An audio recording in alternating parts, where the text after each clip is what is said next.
Recap. For the people that missed it, just the parts that they missed that were interesting over the past few weeks and what's about to happen right now. Summarize it in one sentence, like a poem, ChatGPT.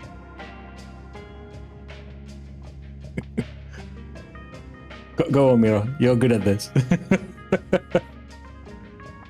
Trying to create a haiku, but as said, I'm hungover, so it's not easy.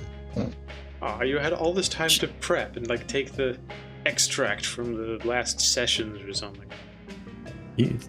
Really, it's just me busting balls. Like, oh, you're gonna summarize in the greatest, most poetic way ever.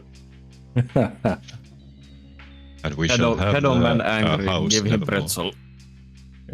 Yeah, you're not yourself when you're hungry. Shadow Man. Oh, I feel way better. Oh. Now that I've had a snack, what did you guys want? That we'd like to unconsecrate ground? Okay. In short, found Isabella's diary, the missing dagger, and the bowl. Figured out there's a ritual involved. Figured out that it involves human sacrifice. Went back to the bookstore, got a bit more information. Called Delta Green. They were like, kill Fat Man. It's okay. We don't want to waste death row inmates on this. When there's a bigger snack available. And we're now planning. Guybrush works as distraction for House in another room, while the rest of you perform the ritual in the den. Hopefully the House is not paying attention. Damn it, there's something else that keeps. I remember when I talk, but then it keeps dodging my brain. There was a. Yes. I'm trying to remember what it was. Well, I mean, we wrote down the plan for what it is this time. How about it's a part of that, right? Plan to end House. Yeah. You left backups in the green box in case of a what if. In 1 week, it'll be a new moon.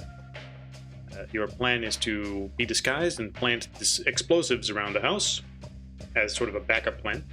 Meanwhile, kidnapped Agent Pretzel, hogtie him, drug him, sneak him into the house so that neighbors don't see him.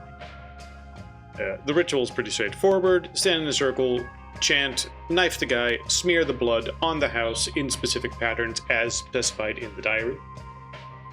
Yes. Then, with that as a distraction, or maybe causing a distraction, I don't really remember which one you wanted to do. Someone gets the attention of the house, and then someone else acts. Guybrush looks like prey alone on the east side. Yeah, that was the distraction part.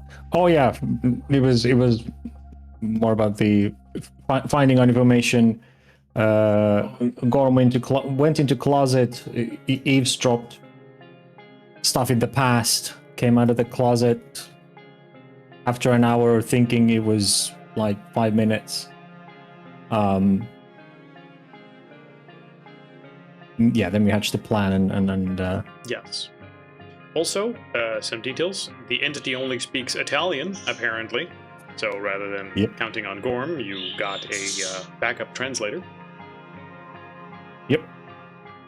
Who is also very prone to being affected and is apparently deeply Catholic and thinks that this thing you're about to summon is Satan. Yeah. Literally, not figuratively. Yeah, so we were like, we will give this organization and church sanctified pedophile sacrifice to save all the innocent souls that this house has devoured. Right, you've spun a little bit of a story for him so that he thinks he is an exorcist right now. Yeah. Problem is whether or not he's in the know about the whole sacrifice thing. Let me shut that door. I don't know if he knows you're gonna kill a guy. I think he does. I think he does. I think we kind of tried to prepare him for it, which is why we were like, oh yeah, no, this is a really, really, really bad man. And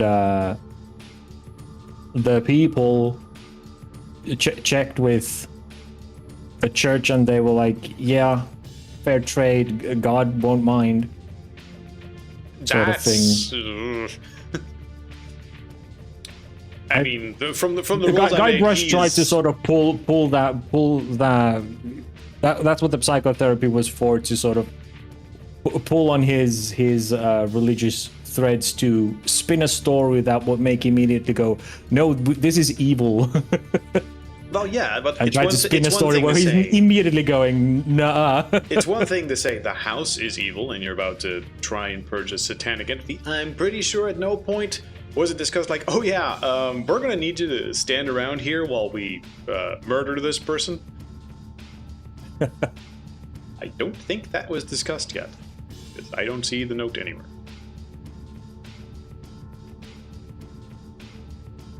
So, at the very least, you're gonna need to shimmy him around that. I don't know, maybe keep him with a bag over his head on the side and just say, don't look. But as soon as people start speaking Italian, we're gonna need you to translate.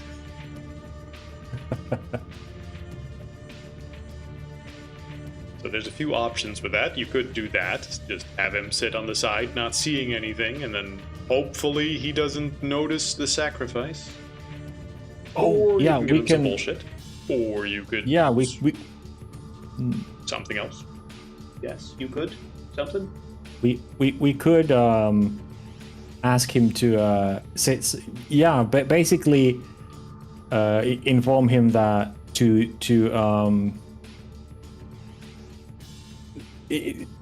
basically make it so that he will need to cover his eyes, because as they say, eyes are the mirrors of the soul, and if Satan or any foul spirits that might rise during that rite see his piousness through his eyes and the purity of his soul. Okay, you're spinning some. You're just make... really spinning some bullshit right now. So I'm gonna need to check for this. He's really going for the religion angle. I mean, we are dealing with foul spirits and Satan here, so. Give me a persuade check to try and make the bullshit. You know, this would be at the moment where he notices, like, oh hey, you have someone tied up, and how is he involved in this ritual? That can't be good.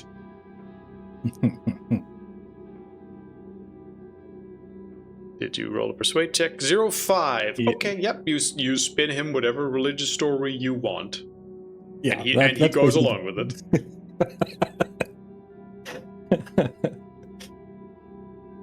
For the record, what do you end up going with? Sorry? What did you end up going with as the framing device for him? That he would. Oh yeah, it is basically that because he is such a pious man, and the soul eyes are the window to the soul. Then we need to have him eyes covered so that it reduces the risk that his piety and his honesty shines through so much that he becomes a target, or basically puts him in danger if the satanic forces that might be present during this see that part of it. Basically spinning a bullshit story as to why he needs to cover his eyes. You need to put this bag over your head and keep your eyes closed and not look, and also not listen in case there's screaming. That's part of the ritual. Otherwise, otherwise you're a bad Christian. Yeah, It's all for your otherwise Satan might try and claim your soul. Yeah. What's that, Matthias? Very dangerous. This is for your safety. Matthias? I said that like it's all for your own protection. Yes, exactly. Are you in the PS2 controller as a microphone again? Did it switch again? God damn it. Yep. It's either PS2 or your phone. I honestly don't know why it would be. I mean, maybe if you turn it off and on, and then it detects a new device and is like, you probably want to switch.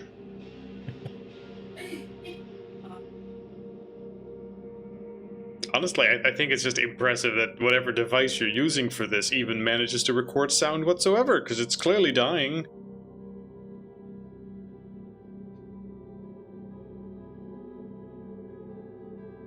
But yes. That brings us to the next part that should probably be taken care of before anything else, which is the capture and restraining of Agent Pretzel. Now, I have full confidence that you would just be able to pull this off, unless he's in public or something. So the question is, how would you go about kidnapping him? He needs to be alive when you take him to the house, but tied up and sedated is no problem. But wherever you capture him, he needs to then be taken to the house, and then he needs to not draw suspicion when you take him inside. How would you do that? Well, isn't he still wanting to be like a part of this investigation? Can we just walk in with him and then tie him up inside? That is true, Once we but get you there. didn't exactly end on the greatest of terms. I can't remember in what terms we ended. Gorm kinda said, like, you're a phony, get the hell out.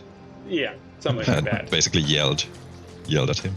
So, How perhaps about can we make run amends. that we Right, need? so you're still on I the think- PS2 controller, by the way. I Yeah. don't know. yeah, now you left it in the other room as well. You have I like mean, we maybe can a try and third go controller? make amends, and if that doesn't work out, then we just knock him out, tie him up, The I mean, straightforward as- way would be asking put him in nicely. yeah. Yeah. But No, if that doesn't work Oh, out, yeah, now then I we can can hear you, grab him Matthias. in. That's better. Okay, That so we talk I was about trying to and say throw him that in the how box. about we lie that Gorm is out, that we that's why we need him, and then when he jumps the car, Gorm is there smiling, and like Agent Stone is gonna smack him on the head. Okay, from yeah, behind. that's a plan. So, Agent Stone, you call him. And what exactly do you tell him on the phone? He's like, this is I forget what his real name is. He's not gonna answer the phone and say, this is Agent Pretzel. Lamborghini? That's not his name either. Well, that was one of No, the it agent was names he another. wanted to have. He's gonna answer the phone. Hello, this is Fat Fraud. How can I help you? He recognized the number and goes, "This is Fat Fraud." In a I passive thought you aggressive. didn't like me anymore. I have a college class to teach because I'm a college professor where people I'm a respect real me. In a I'm real very Trump universe. busy at my well-respected job. Also, I'm busy writing a book. What do you want? He says to Agent Stone on the phone.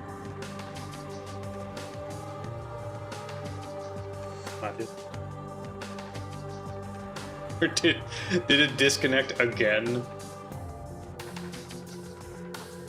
I think he's just trying to solve the problem. He's trying to do solve that. Meanwhile, as he's going, like, my fucking phone has problems. Then Matteo snatches the phone and he's like, "Hello, this is Matteo. You, what do you tell Hello. him? What do you want?" Hello, this is Agent Tortilla. I'm trying to reach Agent Pretzel. Oh, that's me. I thought you called me a big phony. What do you want with me? Actually, we parted ways with Agent. Or, What did you just call the Agent Gorm? Yeah. Yeah. Yeah. but you might want to We parted ways. a Yeah. little extra spice to be like, oh, that fat, ugly Agent Baldy. Agent Baldy Yeah. that was wrong about everything. Agent Baldy Gorm. Apparently, he's a liability to the success of this mission. I knew it. I'm way smarter than that Indeed, Bald, and that is why ugly- we would half-Asian. highly appreciate twat. to employ your services again. I knew you'd recognize true talent and expertise Of when course. you saw it. Let me just cancel all the classes I had scheduled, and I'll be right Alright. there. Also, part of our plan was that Matteo and Guy Brush concoct basically a drugged concoction that makes him docile and easily manageable, so we get him in the house without having to kill or drag him, basically. Well, I don't know what you wouldn't have prepared. Yes, so we should probably discuss how to go further with this the new plan All right. of the mission. How about we meet for dinner at? Give me an address. Okay. Matteo tries very quickly to improv something, as he didn't think about this beforehand. Apparently. Very quickly. It was Stone's plan. I know, Stone, but then Stone all of a sudden goes, oh shit, my phone. Matteo, you deal with this. Just tell him the thing we discussed. And then he goes, well, we did not discuss thing. Give me a quick... whatever skill you think is appropriate. We'll see what happens. Stone's very sad. He hasn't been stronger than anybody lately. Well, His skills are getting rusty. You're about to get that chance.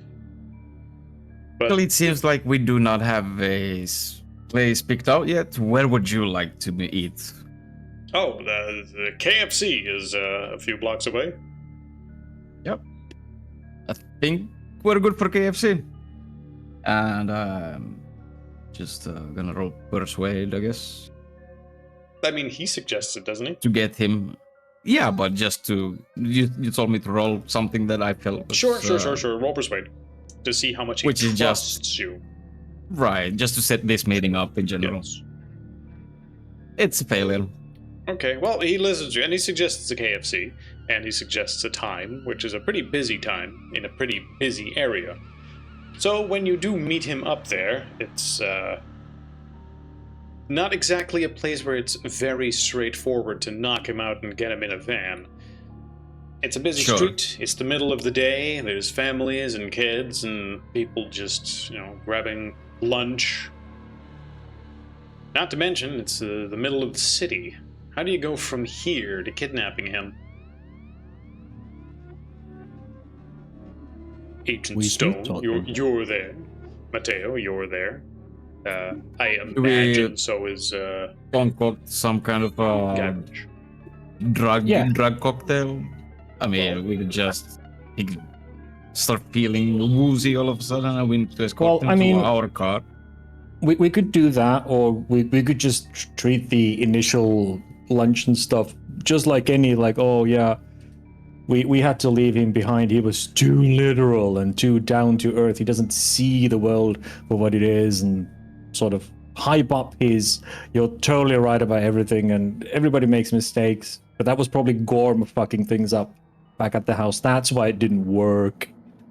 And then have that as a normal discussion, and then when we get him to the van, that's where we go, oh yeah, we need you to drink this spiritual alignment concoction. We've all had ours, but we had this in reserve for you.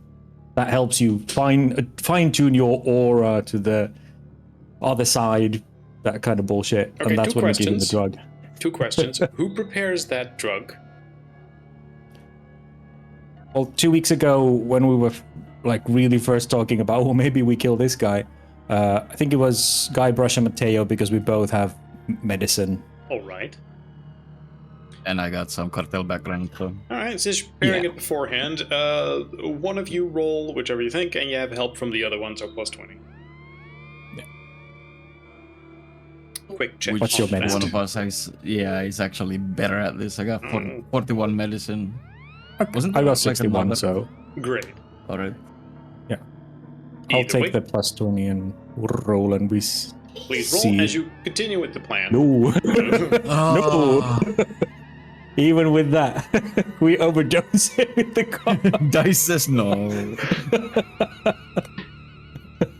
I mean, we make a drug, Yeah.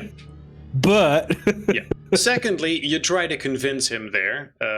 Of course, at this point, it's the middle of the city, and you take him out of the KFC. You're like, okay, to the car. You discuss some stuff while you're discussing it in the KFC.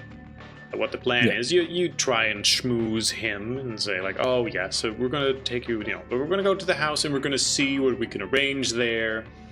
And, we will take your expertise for it. We have some new findings. We found some old diaries and whatnot. You give them some bullshit. Some of the parts that are actually real. Oh, yeah, a ritual needs to happen. We're looking for the fine details that we can work out.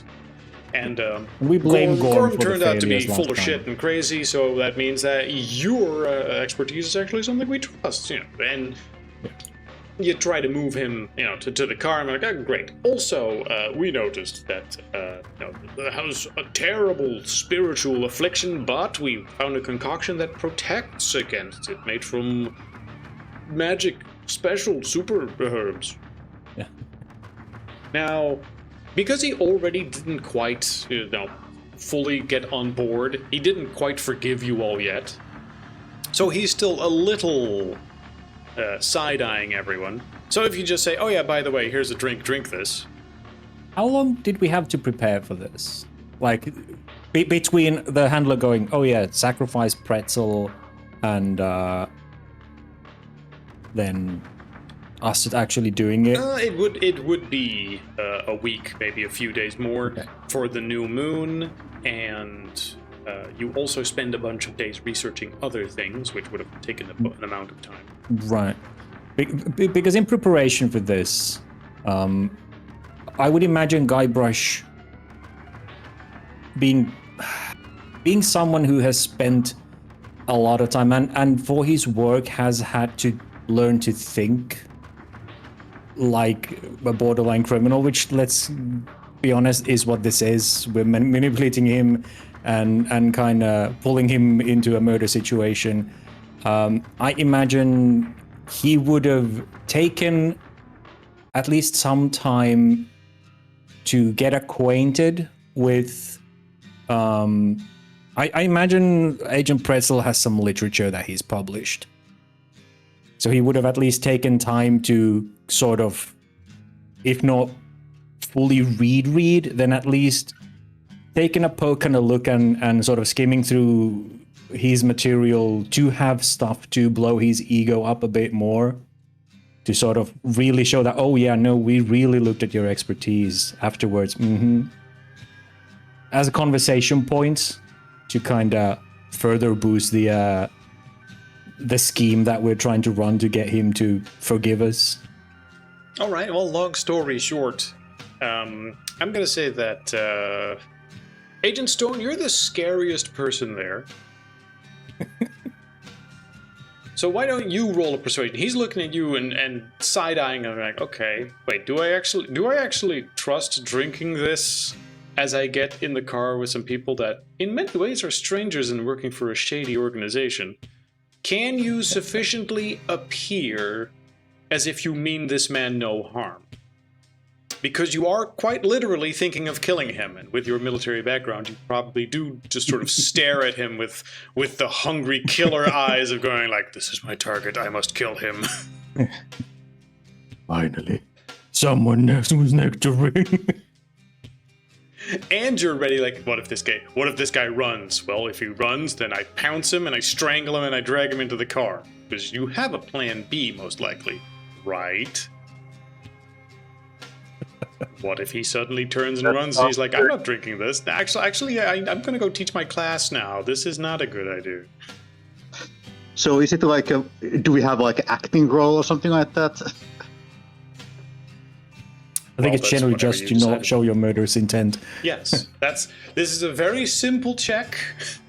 In fact, it's easier, so you have plus 20. All you have to do is not look like you want to murder him.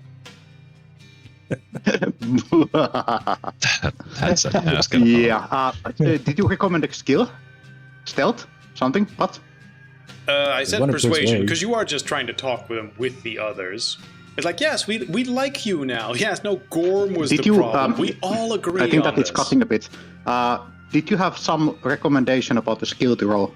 I would say persuasion. But if you want to make an argument of something else for this particular thing... Because you are just talking to him at the KFC for a little bit, like, oh yes, this is the plan, we're all going to do this. Yes, we're all friends now. We didn't mean calling you a fraud. Nope. No, that was all Gorm. All He's Gorm, gone. all the time. You're great. We all love you. We're definitely not going to ritually sacrifice you. You know, we're he's not back. all mentally prepping ourselves for that. It was He copying. missed about half of that. I start a new computer. So basically, I'm ready to roll, but I want to know what do I roll. Persuasion.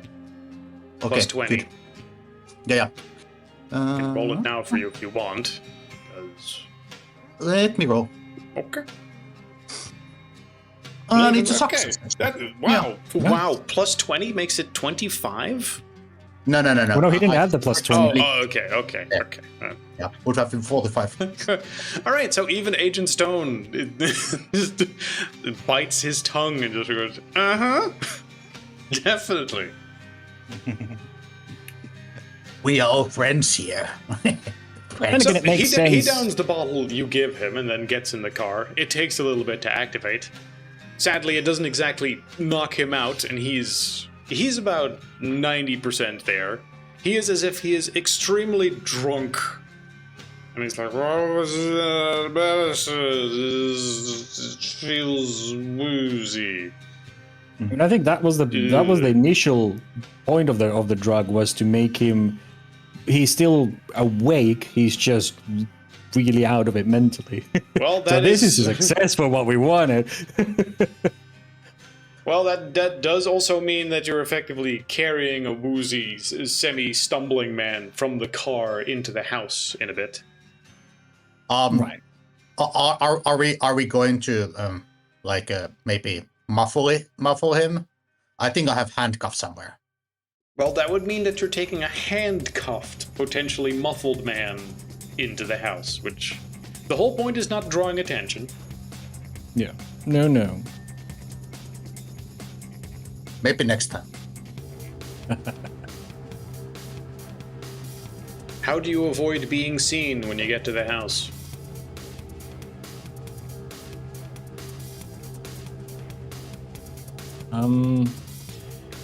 Because the Are we stupid doing way this during is the simply... day or during the night? That's up is to the you. The question, new I think. moon and the ritual would be at night. But Right. So maybe. whether or not you bring him in, up to you. He needs to bring Somebody him in actually because he needs to. watching? I'll be afraid of nosy neighbors. Well, there's always a chance that this is a decent neighborhood. There are cameras. There are people out and about. And We have been ultimately, it's walking also back a and matter of forth luck. out The there. point is, what is your plan so that in the event that the neighbor is there, it doesn't cause problems? Just making sure you think about everything. I mean, you could also, extensively prep and then just have a luck roll and it's like, no one was there. There's no problem. We move on. And so that if I then play into the next part of, you've tied him up and brought him in through the sewer, well, that causes this other problem. Rats. It's Airbnb. We just rented it for the weekend. Oh, you're taking him to your own place, not the house, because you got him to the house. Maybe it's an Airbnb, the house. Who the neighbors know? I mean, Well, he's talking about the haunted house. the haunted house, Yes. the house with the ghosts and the ritual sacrifice. Isn't that where we're going? Yes. No. Well, right. Well, that's Well, I mean, that's not an where it needs to end Airbnb. up. Yeah, that's not an Airbnb. Who knows? It might be. Well, it Well, most we know definitely... it's not, because the it's for neighbors sale. know it's not. Do they? Yes. Someone just got murdered there only a few weeks ago. I think they know the ins and outs of the house. It's a ghost house experience, Airbnb. A ghost Airbnb. Everything B&B these days. Every renting B&B these Who's days. renting out the house? The ghosts are. Halloween party. Okay, so that's your Yay. plan. When the neighbors spot you and they go, hey, what's going on over here exactly? Then you go, it's Ghost Airbnb. We rent out house from Ghost. And you go, okay, well, I remember I had this interaction, so if that person mysteriously ends up dead, I now see all your faces. Yep. You can see my fist on your face then. Okay, have You don't fun night see at ghost party, says neighbor.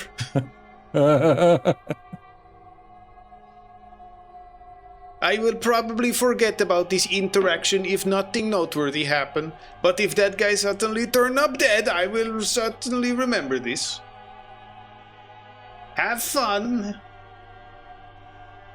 The odds of that neighbor having an interaction is not that high. But I don't know, if this is less than 20. Should we? Yeah.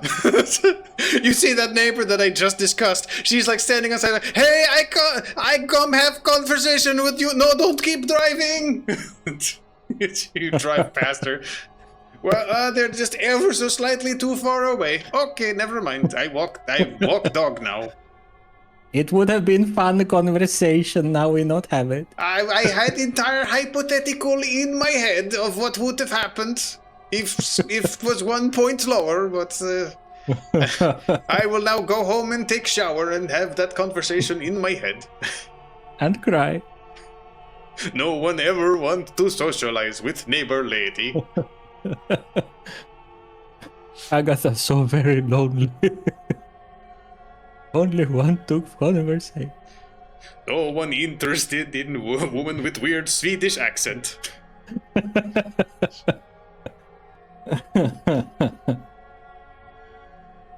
You drive into the garage, park the car, close the garage door. No one can see you. You're inside the house.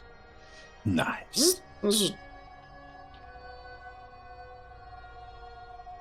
Let me get everyone over here.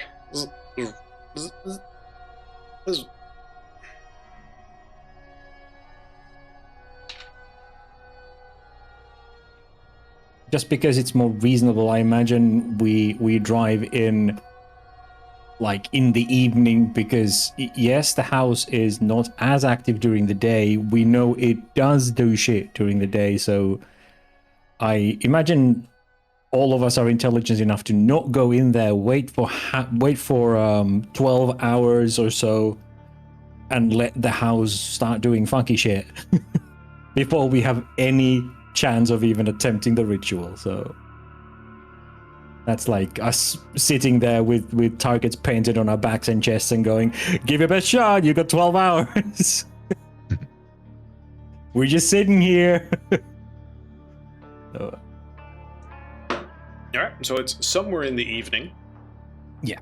It's dark like outside. closer to the time when we can actually start doing shit. You've got like an hour or two. And also you need some time to prepare certain things. Yeah. But that raises the following questions. You're currently all in the garage. You know, it's almost time for that. And just to make sure, you probably discussed things beforehand as to what exactly your plan was at this point. You want to plant explosives, you wanted a distraction, and the ritual was going to take place in the den. Yeah. Masked explosions. Question that Guybrush would have raised to Stone is, so as to not immediately go, no explosions, it is more like, can you make explosives that, and this is way before we go into the house, can you make explosives that don't make a lot of noise? Like, no booms, preferably, but something that destroys the mirrors, be it through vibration or whatever. I don't know what kind of weapons exist. But something that doesn't alert the neighbors. Explosions that like don't fireworks. explode. Yeah, exactly. Like, you make a big boom without making a boom. Well, something that doesn't sound like gunshots or, something that attracts the neighbor's attention. That's exactly what explosions do. And that's what shatters, because it's the last wave. Gorm would be like, what a silly idea. It's their way of masking that so that it only goes to the mirror. Like high frequencies or something. You can see Gorm trying to pinpoint whether you do one of your small, raise one eyebrow like a smidgen or something else, right. When you're being sarcastic. Right. Whether I'm doing my incredibly obvious jokes. Yes, because this is an incredibly obvious joke. It's just that you don't look like it. Well, no, it's not an obvious joke. He's like, we don't want to attract attention.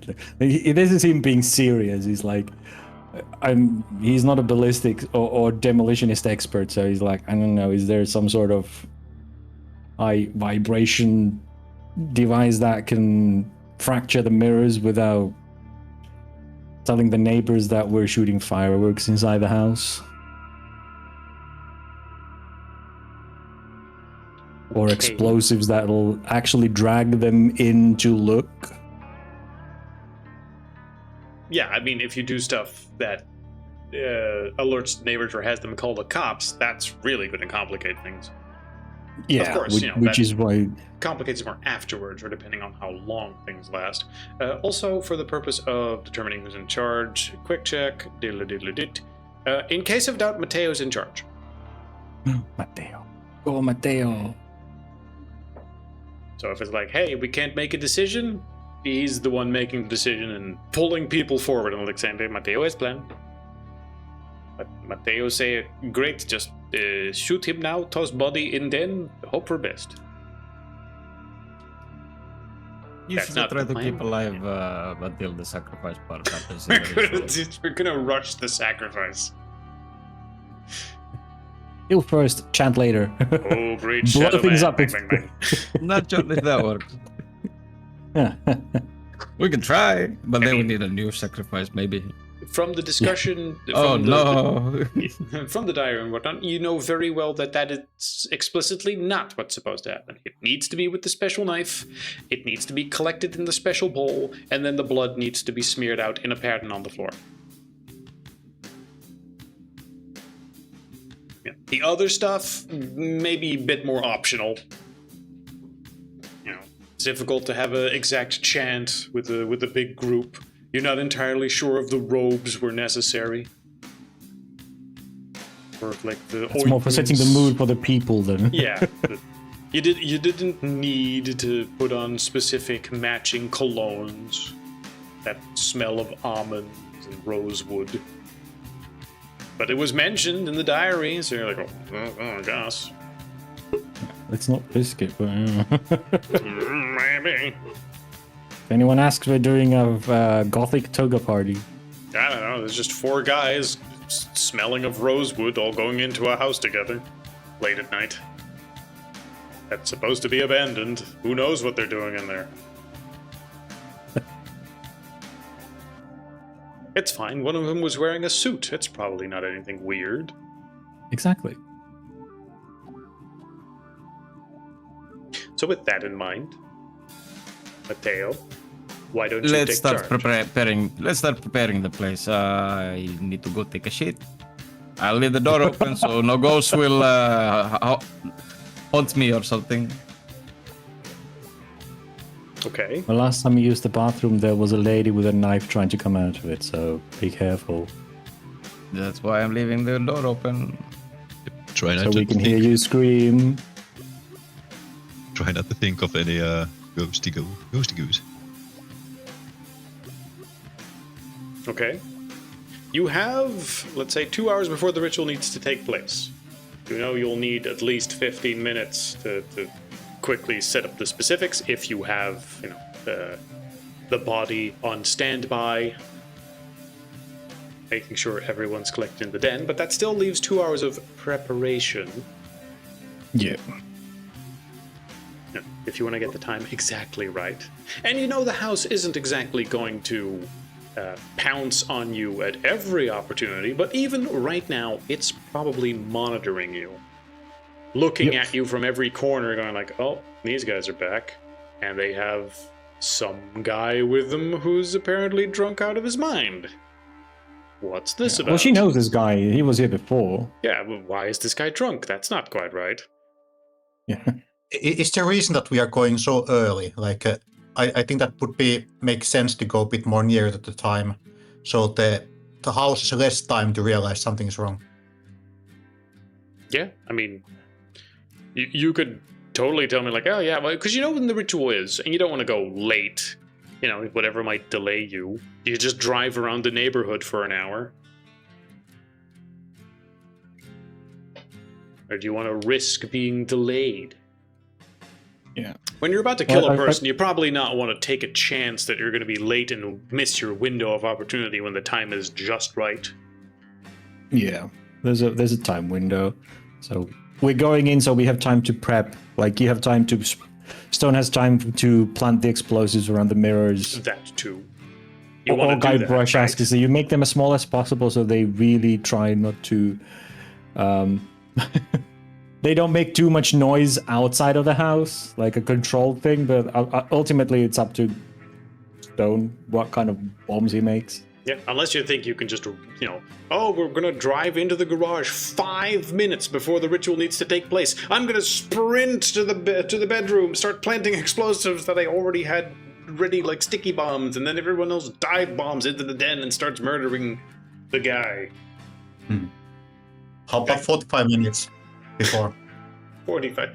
Okay, well, would you believe me that I don't have a very strict timetable as to the amount of time that you need? But 45 minutes, fine by me. How could much just time hand do it in. you think you need to do the thing you want to do? And again, to verify, is it your plan to put explosives in the bedroom to distract? Like that was the plan, as far as I understood it. Plant explosives in the master bedroom, and make a show out of it. So you say, I'm going to destroy this master bedroom in the mirrors. That's definitely where the ghost magic is. Okay, guys, this will take a little bit. You guys go wander around the house by yourself. I need to focus, so let me do stuff here alone. Was that really the plan? Well, the plan was to provide you suggested it was more that Martia suggested blowing up the mirrors to diminish her abilities in the house. Because a different plan that was discussed last time was that you wanted to provide a appetizing target that was away from the others so that she wouldn't interrupt the ritual. Yeah, that would be Guybrush. So he's going to do that anyway. He's going to go to bedroom 4 to Do you have try and plan? quote-unquote commune. Because that's something that I was wondering last time, but I never heard anything about that plan. Well, he came up with it last time. Which is why it's important that we have a leader, Matteo, that's currently you, who says, this is the thing we're going for. Yeah, okay, so Matteo went to take a shit. Where's the bathroom? Bathroom. It's next to the... Yeah. So we're sitting in the bedroom. Matteo's taking a shit in the master bathroom. Agent Stone recommends that the idea was that the explosive would be packed in suitcases in the way that they are not easily recognized. And then of course, if whatever plan Guy has fails, he can always whisper very loudly on the nearby mirrors that, oh, luckily we have those explosives in those luggages or something like that if everything else fails. And then I guess that the entity would pay its attention of disarming them. Also, Matteo went to the bathroom. He did. Okay. Next person's in charge. No, that's Matteo again. Okay, so, Guybrush, you're in charge while Matteo's not here. Okay. Yeah. No, we. He's like, well, I guess I gotta trust Stone with his boomies, so go set them up, but don't do it alone. I guess we'll assist him in placing the ghost alarms. All right, great. Agent Stone, roll me demolitions to see if you set up these explosives in this room very quickly or very slowly. I mean, if you just want to have a suitcase that you put somewhere, that's fine too, but... I guess the idea is that it doesn't need to be really set up. It's just you drop the suitcase in the right place. Yeah, okay. Okay. I can of course roll the demolitions that have back the suitcase, correct? Yes, that's also what I was thinking. How have they been prepared? Is this... Maybe Guy can help me out. So we have 4 eyes. Would you rather err on the side of noisy or err on the side of stealthy? In which aspect? Well, would you Well, rather... in that, will it tell everyone outside the house that Yeah. there's bomb inside the house? Or If you mess up, does that mean the explosion is going to be too big or too small?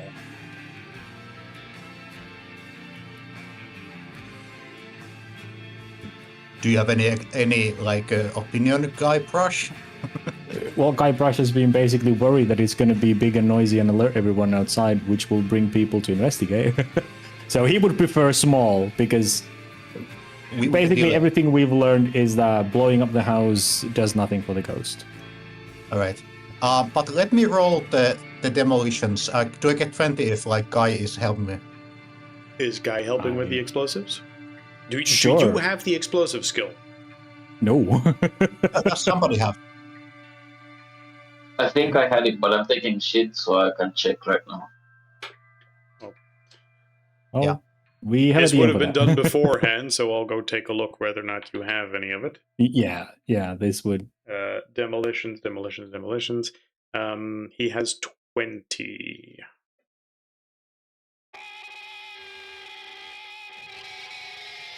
I'm going to give it a quick roll to see if that's good enough to... Low is good. Okay, low is good. All right, 20 is good enough to assist you in some of the basics with it. So yeah, you get your plus 20. All right. Okay. Let's see how lucky we are. Success. Hooray! Thanks to Mateo's help. Great. Yes. So the explosives being packed correctly, Good they take. should only create a noise about the noise of a single pop, maybe a gunshot, but and it would be sufficient to, at the very least, shatter a few of these mirrors. That's an idea. How about if the explosive actually has like a lot of like bolts or metal parts, which are basically like exploded from it around the room, and they are mirrors that are quite easily hit.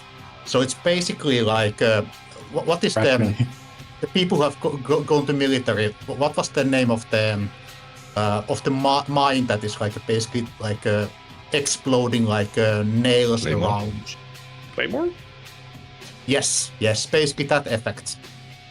And that would make sense because I have the expose skill, so the expose would be designed to like basically destroy mirrors. Yeah, that sounds legit. Yep. So, explosives are set, probably also on a remote detonator, so you can set them off whenever you want. Of course, the house is probably fully aware that you put something here, that you set something up, but it's a suitcase right now, and unless someone uttered the word explosives as you're going inside and putting these down, that is sort of an important question. What are you guys talking about as you're, coming here, getting out of the garage? Because Agent Pretzel is drunk and slurring, and I assume someone's talking to him, and you're not just ignoring him, keeping your mouth shut. No. They would either be the ghost detection devices or the or just the ghost equipment, really. Because it's a suitcase, so yeah, it would be like ghost equipment kind of. But Guybrush, at least personally, would be very wary of mentioning explosives or even and even the ritual is the communion or something like that. That would the ghost communion or something like that to kind of make it all seem like we're still hunting for a ghost and we're trying to get in contact with the ghost. That's why we have the guy who was with us to talk with the ghost. So it's all that. Yeah. At least that's what he's trying to keep up. And I like the idea that there's like some sort of like basically something that might look like ghost sensors with the wires going for the suitcases, because that would be logical that it needs battery or something like that to give it like a power to like record. Yeah. But yeah, Stone's gonna basically shut up. He's very good at it. He's very good at shutting up. Yes, all the answers are like a maximum 2 words. Yes. What are these suitcases going to do? Big boom. Wait, no, we're not supposed to say that.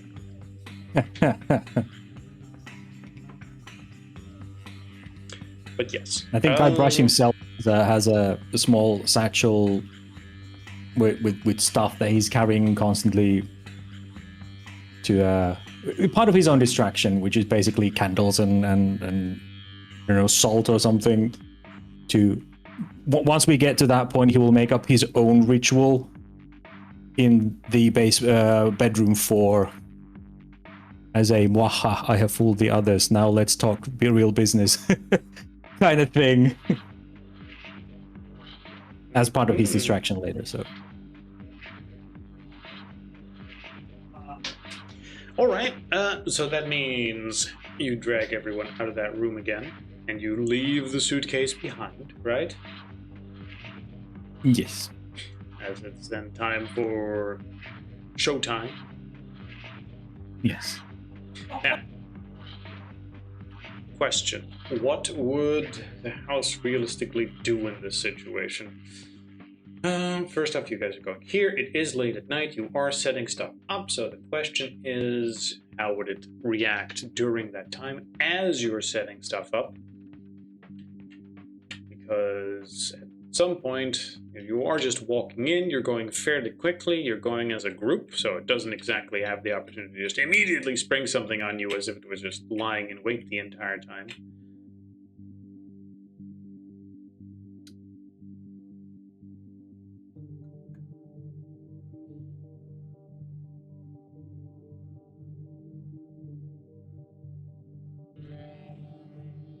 Oh, there's... Uh-oh. Uh-oh. Mm-mm. Mm-mm. Mm-mm. You found something you've missed? Yeah. I mean, just sort of looking at stuff.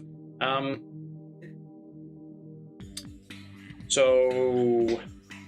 As you are busy in the master bedroom, because remember, you have a drunk, partially disabled Agent Pretzel who constantly needs sort of babysitting. Who's babysitting him? Who's in charge of babysitting him? Stone is doing the explosive. Right. Well, I guess Guybrush. I imagine even at the up until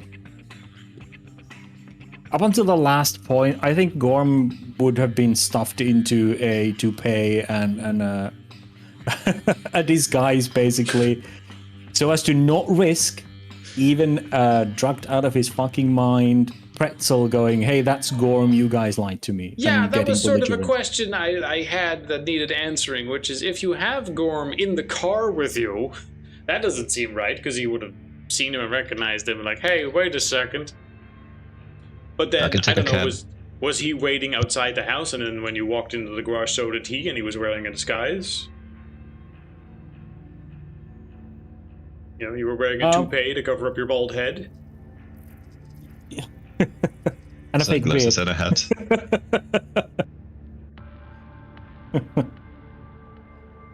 A toupee and a fedora and new glasses. It's like he's drugged out of his fucking mind. He won't recognize. He won't know who you are. This would not be a problem if I had just strangled him. Yeah, but we need him alive. Yeah. Okay. Fake glasses, toupee. All good. And then he walks in. That's fair enough. Gorm would have been just hanging out outside. All right. And then as soon as you're inside, he would sort of be like, "Hey, there's something weird's happening." But okay, it also means that Guybrush is in charge of keeping him in check, right? Yeah, sure. Cool. Important check. Give me an alertness check. As Yay! the others are doing stuff with suitcases and trying to remain out of sight and going to the bathroom, that leaves just you briefly in the master bedroom taking care of the guy. So I'd just say that you're probably trying to stay out of sight. You're setting up the suitcases real quick, and you're taking in slurring guy. Yep. So as that is happening, and Agent Pretzel is just sort of stumbling around, on the other side of the mirror is a little boy who is crying. You do not see him in real space, only in the mirror. Or at least you would. None of you see him, only Agent Pretzel sees him. He stands there weeping and crying, holding out his hands as if he wants a hug. Agent Pretzel, seeing this, and seeing that he's in the mirror, will just approach it. Being like, what the fuck is happening over here? There's this little boy here. By the time that you notice it, because you're sort of paying attention to the explosives, because, you know, they're explosives. Yeah. And it's like, we're in a room, we just arrived here, what are the odds that something's going to happen? And if someone approaches the mirror, which in this particular case would be Agent Pretzel, countless bone-white hands erupt from the surface of the mirror, which then clutch at Agent Pretzel. As he tries desperately to quickly jar himself away from it, he goes, oh no, and then you see Agent Pretzel getting pulled into the mirror.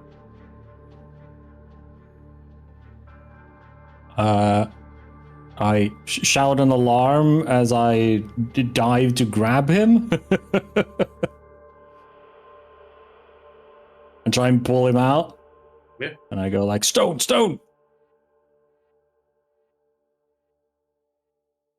The rest of you will see him as the surface of the mirror is now covered in tons of these tiny little bone-white hands disrupting the surface of it. But the rest of you, I'm going to say over here. So, wait. For the rest of you, it will look like he is now in this space over here.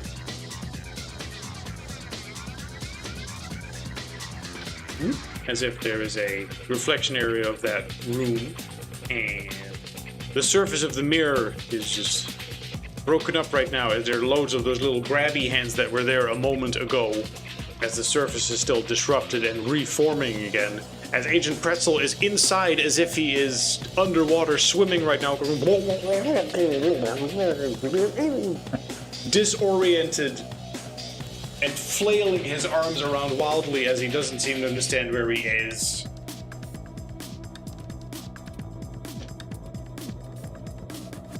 As he clutches for his throat as he is attempting to regain himself, and apparently has trouble breathing where he is right now. You can see this happening.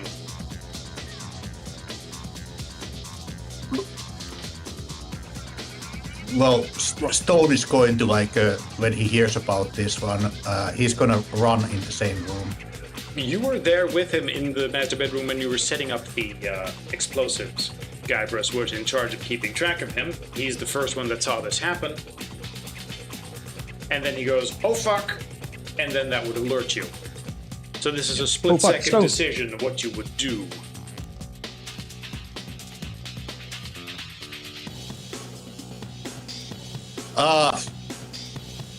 Stone is just basically, he's like pushing his hand inside the mirror, try to grab him, and grabs like something like inside the room. If there's nothing else, then Guy's hand on the other hand. I'll cut your other hand. Pull him out of the mirror. Okay. Give me either a strength check or a swim check if you want to force yourself through the mirror. As while it is disrupted like this, it feels like a very thick, viscous liquid. Right. Can I roll athletics? That sounds right. It is either a strength check, which is 50. Okay. 50. Strength sounds okay. Strength or swim. I'm not going to give any I don't swim. think a lot of people have swim as a skill. It's like Deus Ex. Like, who the fuck has swimming as a skill? I thought it's athletic. Is there actually a swim skill? Apparently. Oh, there actually is. Okay, I have 50. I didn't even know. Why do you have 50 in a swim skill? I have He's a for some military reason. guy. Okay. I mean, I have 40 and I didn't even take any points into it, so I guess everyone knows how to swim. Swim skill? I guess makes sense. Everybody knows how to swim. Kind of. I guess. I will roll If I strength. only have one. Okay, here we I go. must have gotten something from somewhere then. And I fail. 84 out of 75. Okay. I'm flushing. I'm not washing my hands. Oh, Okay, well, meanwhile, horror. Mateo fell asleep in the bathroom. Oh, god damn it. Explains me not washing hands then. Yes. You just suddenly wake up. Bathroom floor all over your face. Meanwhile, you guys are doing that. Now, that attempt failed, and that results in this guy choking and flailing. More importantly, he looks highly distressed. Yes, he also looks like he's choking, but more importantly, all of this is taking a toll on his mind. Meanwhile, as time is sort of ticking, Guybrush, do you want to take an attempt at saving him? Yeah. I will tell Stone to grab my legs as I will literally try to dive into the mirror. Okay. Stone, do you grab his legs? Yes. Okay. Then do a strength check with plus 20.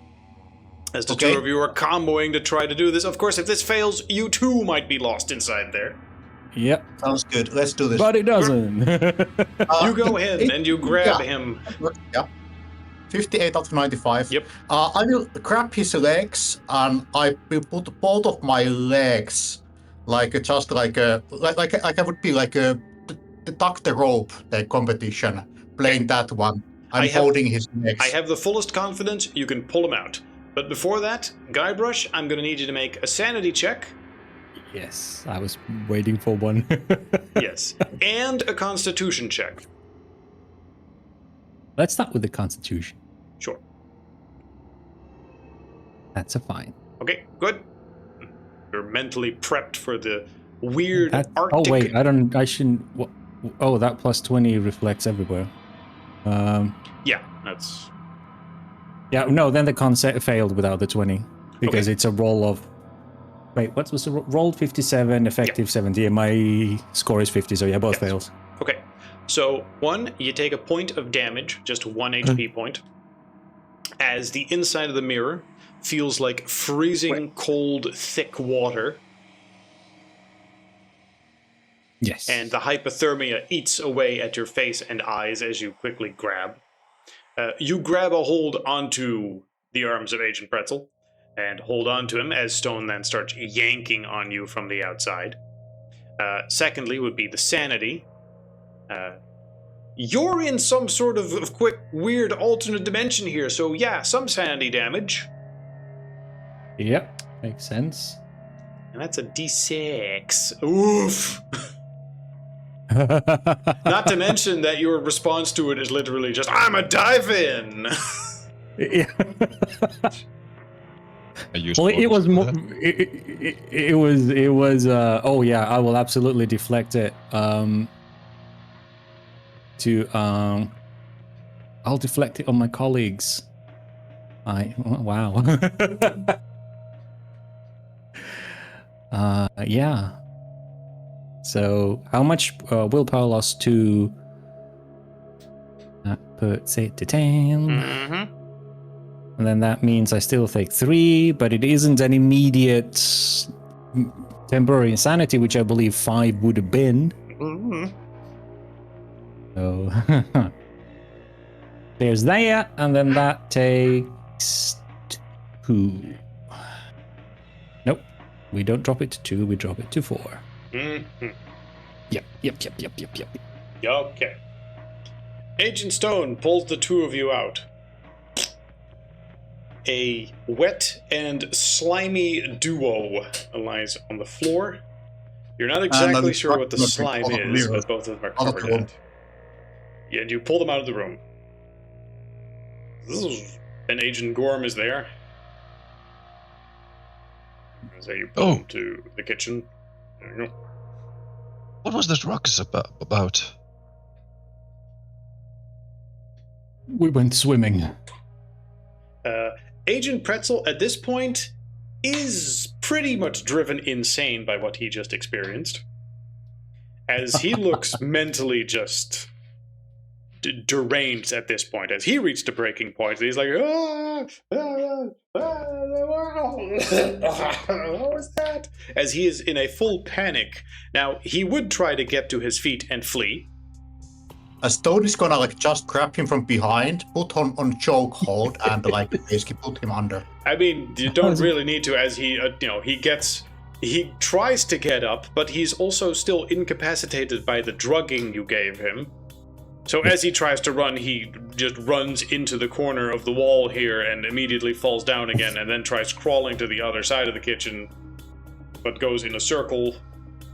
Let's say it's a mercy. Like I'm just gonna like stop him like getting oxen for a moment, and then he's going on the handcuffs. Like it's just easier to move around off that. Yes. Luggage. Luggage, yes. Yes. You restrain him. Yeah. All good. As for Agent Guybrush, he also seems somewhat shaken by it, but mainly just sort of covered in some sort of disgusting slime right now. The two of them look oddly drained, as if the experience took something from them, besides just the mental fortitude.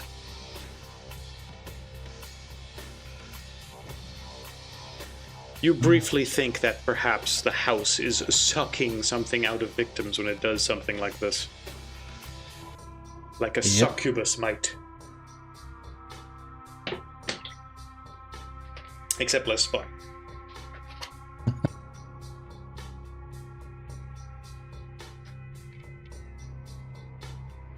Now, Oh, that's fun. after that, the primary goal still needs to happen, but how exactly you go about it is still very much up to you. Quick roll to see if Mateo even wakes up. Low doesn't wake up. Okay. Okay. 5 more minutes. I don't know at what point you guys would go, hey, where the fuck is Mateo? You're busy right now with other when we things. need to start. Yeah, okay. Alright, so you wait all the way until you would actually want to start the ritual, and if he's not there, then you start looking for him. Like, how is he still not here? He knows we're gonna start now. Is somebody missing? I just can't put my finger who. Everybody important's already here. I Did you have a guess dog it's not or something? important. Wait a minute, that means he's by himself in the bathroom as the bunch of you are just taking your time. Also, we're forgetting there is an entirely different person in this house as well with us. Although he's blindfolded this entire time. That is sort of important, and I didn't give him an icon, which, oh boy, now I feel silly forgetting this. How did he just react to that other stuff that happened? Oh, he is, like we said, blindfolded so as to not make him a target to the satanic forces.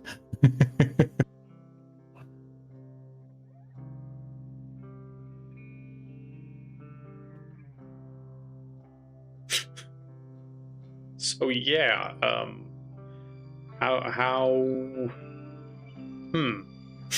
So was he just in the car the whole time? Was he standing behind you as all the screaming with the mirror happened? I have to imagine that because Dr. Gorm is the one that's had his hands free at this point, he was talking to you in the meantime, and then he goes, what's all that Yeah, screaming makes all of a sense. sudden? And also, Yeah. Dr. Gorm's pretty much the only one who can, with anything resembling a fluency, talk to him. Well, he doesn't only speak Italian.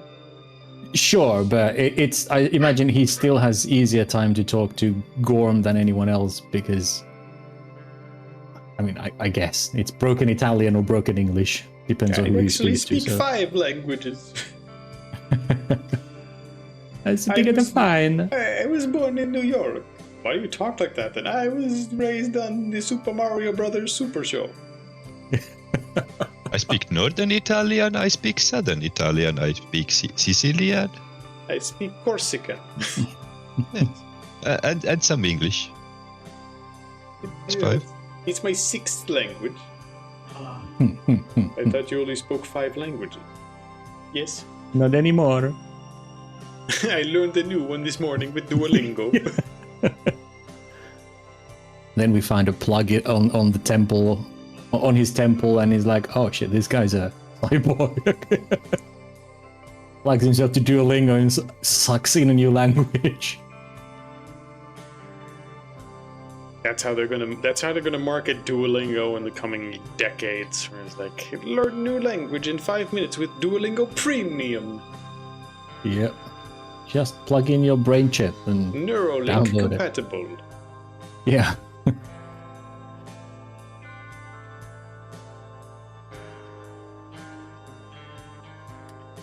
Now, let's see.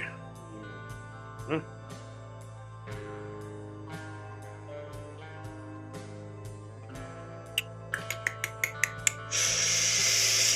Okay. The big question is, like, you try to bide your time, you get him over here. The time has come, as far as you can tell, to do things, but Agent Mateo is still sort of by himself in the bathroom. Not only that, but he's asleep.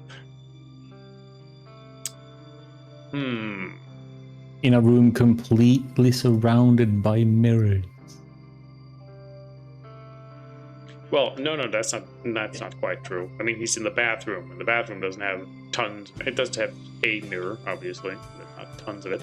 Also, I thought the ghostly entire presence bathroom busy. was like... Oh, it depends on which bathroom. I thought he was in the master bathroom. True. I sort of moved him Right. over to the side, on the left side, as opposed Well, to the I figured master because bedroom. all of us were in the master bedroom that was the nearest bathroom for him, so... My mental image was him there constantly, so I was like, oh shit. That's a true, room but full because of of that mirrors. experience, I also imagine he wouldn't want to go there this time. Fair. Either way, Oh, I'll that- move that him to is the other true. one. Yeah, it's fine. And ironic enough that an agent who enters this particular set of rooms alone is overcome with an urge to curl up in the corner of the room, beneath some of the tarps, and sleep. The feeling of safety and comfort continues as the agent sleep here. A song comes to mind and the agent begins humming it. Endless Sleep by Jody Reynolds. Let's see, then once anyone else enters, the feeling which overcame the agent suddenly feels alien and bizarre. But because Agent Mateo is Agent Mateo, I'm going to combine that and say that just takes place here as he falls asleep, and he gets to deal with that if he wakes up or not. But it also means that his narcolepsy very much sort of keeps him asleep for now.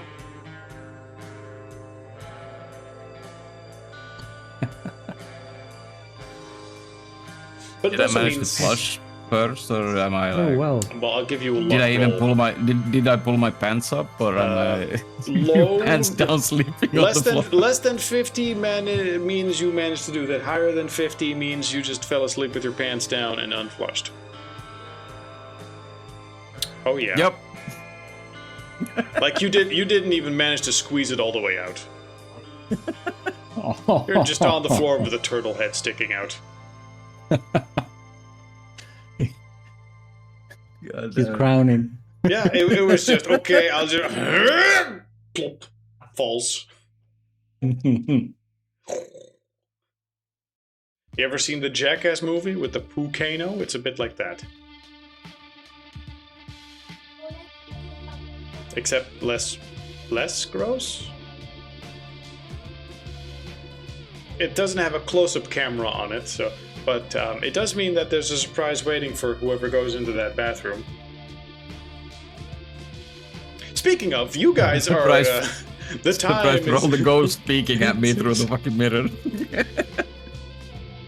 Well, I mean, I guess it would make sense that it's Guybrush, considering when we get near, Guybrush goes, well, I'm gonna go start with my thing. You guys find Mateo, and Guybrush is gonna go to the bedroom 4, which is where he intended to do his thing, because that's the smelly room where most of our supernatural experiences before have happened. Well, now it's also Which means smelly, he but for a passes different reason. past the bathroom that Matteo didn't close and goes, "Oh, for fuck's sake!" Hold on, didn't close. No, he didn't pull his pants up and flush like the door would be closed. Matteo's not a weirdo who poops with the door open, is he? I thought you said you don't close the door. I specifically said I won't close the door. Yeah, exactly. He specifically said that he doesn't close it. So. Well, okay, lucky you, I guess. Yeah, so I walk past him. So and I you go, walk "Oh, for past fuck's that sake, Matteo." and goes, I'm gonna go to the bathroom. Wait, what? And then you see no, that scene of Matteo over there. Yeah, I'm like going this way, but I pause here. And I'm like, oh, for Wait, fuck's sake. Comes back. Yeah. I mean, generally, he just wakes up after a while, and also, he's positioned just ass in the air, turtle head poking out, pants around his ankles. Depending on how gracefully he landed, there's a smear somewhere between his ass and the bathroom. So, don't know if you want to deal with that. But also, the ritual's about to start. And you're going to need to do that distractions, or you're going to need to set priorities. Yep. I will do a very brief, take cold water from the sink, try and splash his face, slap him a few times, or I don't know. How do you wake up a sleeping narcoleptic? Fair question.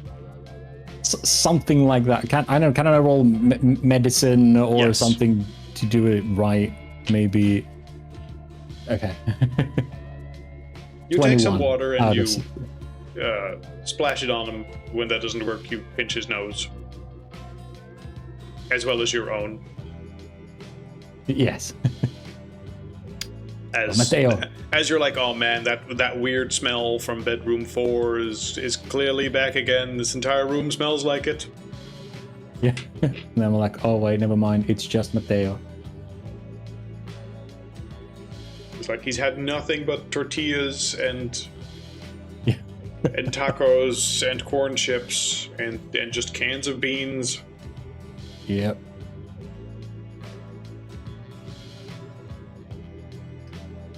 You wake him up with that. Yeah. And after that I go, get your shit together. The others are starting in the den. Yes. Quick sanity check on Matteo. Dozed off. Oh. For one point, you do realize that that's normally not how my narcolepsy happens. Is it getting worse? Am I mentally deteriorating? Also, what was that song I had in my head? Must have dreamt that. It must have been the wind. As you dreamt that in this room was a lady standing next to you singing. Creepy. As you laid there, in that position, sleeping on the floor. Odd thing to dream of yourself. Yeah. Oh man. You're like, I probably lay there with your ass up in the air, feeling unusually full. I don't know if I'm gonna try and clean up after myself. Right. It's gonna take a little bit. Right. But yeah, I don't wait. As soon as he's awake, I'm like, okay, I need to go fix himself. Yeah. Did I sleep for long? Are we ready? Yeah, a couple of hours. They're starting. Get to the den. Okay, give me like 2 minutes. I've already left. Okay. Now, I need Gorm and Stone to describe me the scene at the ritual site. Because the others left, and you're waiting for guy to come back, and you know killing a guy isn't as straightforward. You gotta get him in the right position. He's somewhat struggling as he's like, what's happening? You can pin him down, no problem. But he's also crazier than he was an hour ago. He's also in coffee. He's also in cuffs, yes. But being in cuffs also panics him somewhat. It's like, wait, what? What's happening? Yep. So we gag him. So Yeah, that the Yeah, he is gagged and like Agent Stone's basically sitting on his on his like a back. Not in the way that he's gonna die, but like holding him gently. Yeah, he's on going, I can't breathe. no. That's what they all say. And Stone's like, yeah, but you're not black, so you'll survive. Yeah. Yeah. When you go silent, then I'm more worried. Yeah, but like just like a basic control hold of the guy. Mm-hmm. All right. But keeping eyes out of like basically everything, shotgun like in hands, ready. Shotgun Yeah. in hand. Okay, yeah, we're the most armed in the situation. Yeah, Gorm has the bronze ball on one hand and the dagger in another, and he looks like very distraught. He's just he definitely looks uncomfortable with the lot in his life his lot in life at the moment. Yeah, we have like a ritual circle with candles all over the den floor. There's a armchair that we sit the interpreter in, and Gorm solemnly says, like, or somberly says, okay, you need to be ready now. You're about to hear. You just translate, okay? And do not remove that blindfold. This is going to be dangerous. Stone's very grim. Like he's been in the war. He has been in firefights. He has also killed people, but never like with a knife or something like that. A sharp shot like with a rifle, in an ambush or something like that.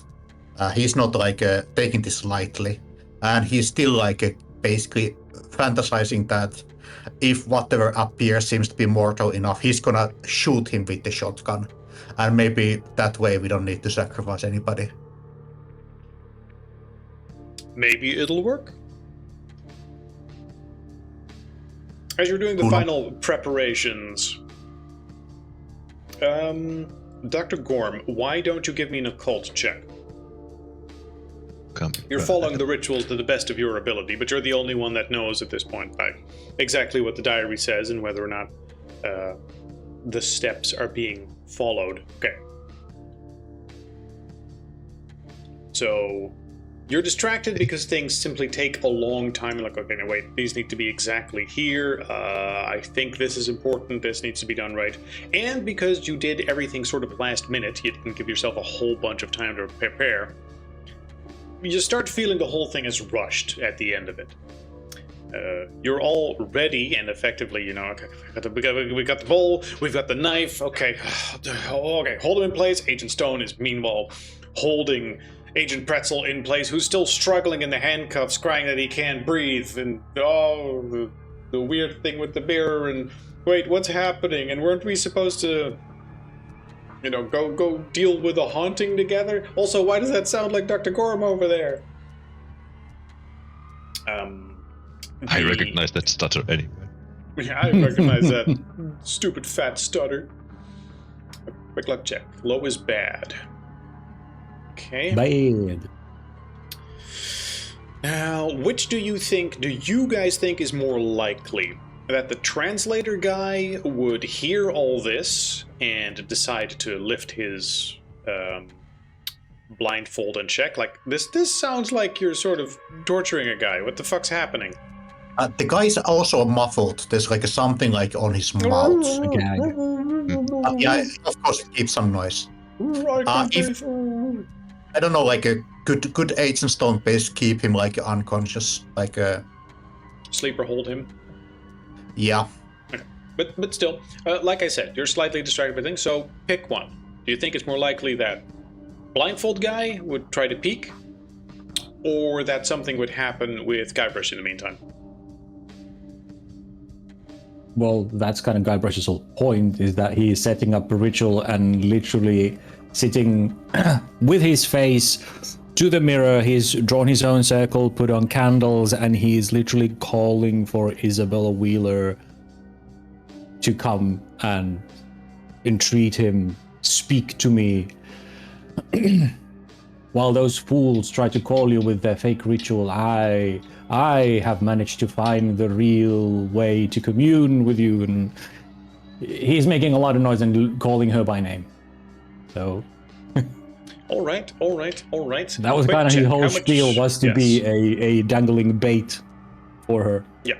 Now, you've taken quite a few hits to sanity and willpower, right? And I believe you should have... I believe with all the damage, your willpower should also be lower at this point. Have you been lowering that? Is that when you take sanity damage, or is that when you deflect it? When you deflect, When you you deflect. definitely take it. Yeah, I've taken it when I've deflected it, but Only you 3 all- points? That doesn't seem quite right. I'm pretty sure you deflected more, but... alright. And whenever we sleep a night's rest, we regain it. Okay. Either way, just looking at the score and like, that doesn't seem right. Let's see.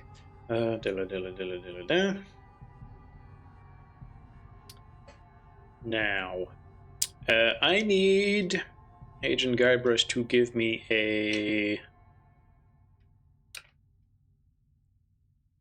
Let's see. Is it... I need you to give me a power check with minus 20. ooh. Power. I'll show you power. Okay. Maybe because you're mentally prepared for it, or because you're calling it out and you're really expecting it. But those same sensations you had before of wanting to buy the house and that obsession that's slowly been building, you recognize that again. And as you're in the mirror, you use that to sort of have a conversation, as you're almost daring the presence in the house as you're talking to the mirror, like, oh no, yeah, no, I'm interested. I'm interested. Tell me more. How important this house is, and those pangs that sort of keep pulling at you, like, would be super cool if you got obsessed with this house. You feel that tug at you, so you're quite certain that the presence in the house is currently really focused on you and trying its best to sort of yank at you. Meanwhile, the others, after subduing Guybrush and Matteo sitting down, what was his name? Cleaning up my... His name was Pablo. I should probably have his name on his token. Pablo, all caps. Sit him back down and go, oh no, this is all just part of it. It's completely normal Catholic ritual. Yes. Don't worry about it. All theatrics needed to. Yep. Now, what I want to know is... Just like the book. Who does the final slicing? One of you has the little bowl. Make sure the blood gets collected. He's gonna be stoned because he's basically immune for violence. Yeah, that's indeed a good... well- That's a way off of Gorm's chest. Mm-hmm. Now, the ritual, once sampled, let me really make sure. Making the human sacrifice requires a sanity check from everyone involved. So first off, the three of you, as you are just surrounding this and trying to focus on it, I need a sanity check from Matteo, Stone, Gorm. I'll dismiss the check that would be needed just to even make sure you can do it. That's a D10 sanity. That's 1 if you succeed, and a D10 if you fail on it. Okay, so 1 sanity point loss. Also, that one has plus 20, but yeah. And a whopping D10 for the rest that's that bad. failed. Yeah, that's failed. Because you're fucking killing a guy. Yeah, That's only 3 points. I'll try and deflect to my mama. Mm-hmm. Mama, Ah. I killed a man. And it actually specifies like the one who actually kills the victim automatically fills, but seeing as you're adapted to violence, I'm like, Yeah, I no, would you say just get a no. regular check, so you're actually just perfectly fine with it. It's like, no, I kill people all the time. This is your superpower. Oh no, Yeah. it's so awful, murdering people. Agent Stone, nah, step. You look at it like you're killing an enemy. Like this guy was a threat to the organization. You're just eliminating an enemy. I'm You making go to- everybody a favor. You go to that place in your mind you go to when you kill people. Yeah, that usual place, you know. Yeah. Also, and this is far more mechanically than everything, each of you must expend 10 willpower. So, I don't know how much willpower you currently have. Okay. I don't want to do this anymore. That brings me to 0. Yeah. Actually, yes. I think that 10 is my maximum. Mhm. 10 collectively or 10 individually? 10 per operator that's involved. Oh, goodness. Oh, 10 fuck, so- willpower. Additionally, 3 power, as in 1 for each of you, permanently. Oh. Ho, ho, ho, ho. So basically, I will go unconscious with Well, that one. Losing willpower and going to 0 just mean you're effectively mentally spent. Yeah.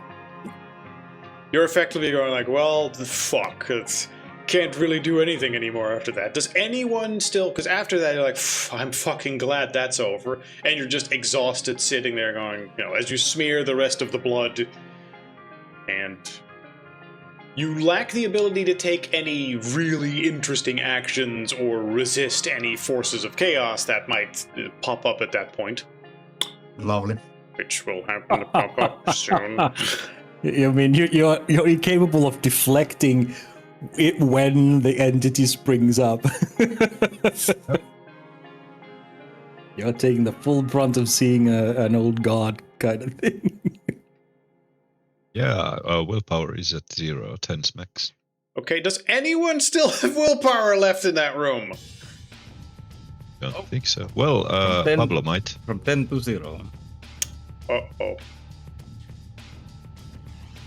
Okay, I wonder if... Why do we all have 10 willpower? Is that just the I regular amount? projected and lost 2 from my 12, and Mhm. then minus 10. Oh, it's just bad luck. I had okay. 12, yeah. Okay, so first thing that happens when Agent Pretzel is killed, the presence that is in the house with Guybrush will just sort of zoom all of a sudden, and now you can actually like physically feel something leaving the room as the entire hallway leading up to the den and much of the den itself now looks like it's on fire on the walls.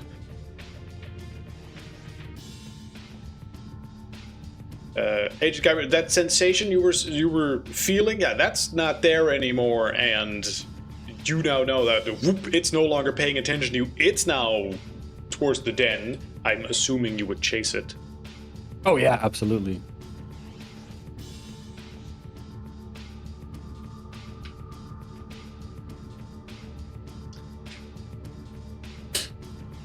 As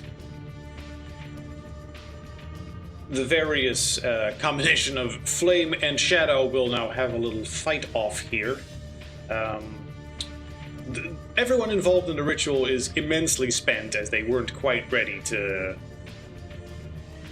to deal with it to that level. Like I said, all of you involved will also take 1 point of permanent power damage. Now, because the ritual was done, 2 things happened. 1, something died in the house. More specifically, a person that was already pretty insane. So now, one of the mirrors in this room, since I believe we established there's plenty of reflective surfaces here, right? Yep.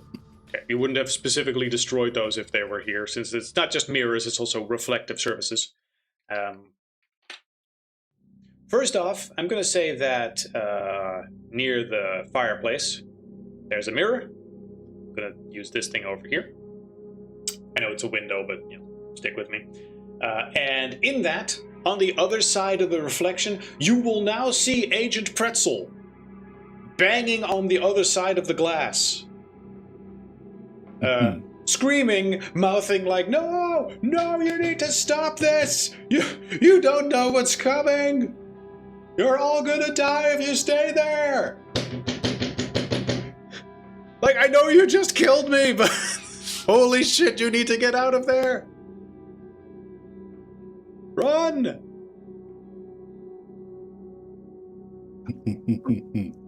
Gorm's more shocked. Meanwhile, you're running in. Couldn't care. Yeah.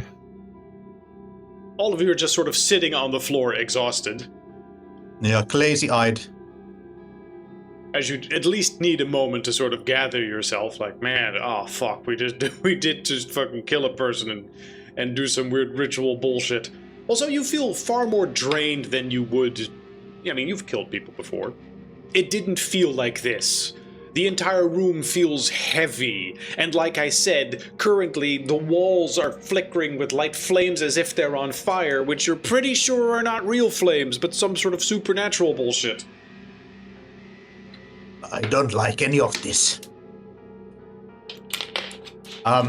Agent Stone is going to very slowly, all the thoughts being sluggish, slow, difficult, and he's trying to find from his pockets the remote to blow up the mirrors, but he cannot find it. What the fuck is it? Be silent there in the mirror. He's yelling at the mirrors where the guy you just killed is yelling at him. Yeah. You're experiencing a lot of pressure here as you are fumbling for that controller, and that's going to take you a few moments as you try to focus on that. Like, oh right, fuck, we had the thing. Besides just the Agent Pretzel in the reflection telling you all you need to run, you need to leave. Additionally, currently, all the different flames around the area are casting shadows, and those shadows are sort of coalescing and becoming larger and larger in a spot and darker, as they seem to be slowly taking on the form of a shape. Besides just Agent Pretzel, there is now also other voices that you can hear. One of a little boy, one of an elderly man, one of a woman, all screaming at you like, you need to run now! You're all gonna die! You'll be trapped here forever if you do! Guybrush, you're the only one with a rational mind here who wouldn't just be acting purely on instinct. What do? He would turn to the mirror and goes, give it up, Isabella. There's nothing you can do anymore. Your ruse is up.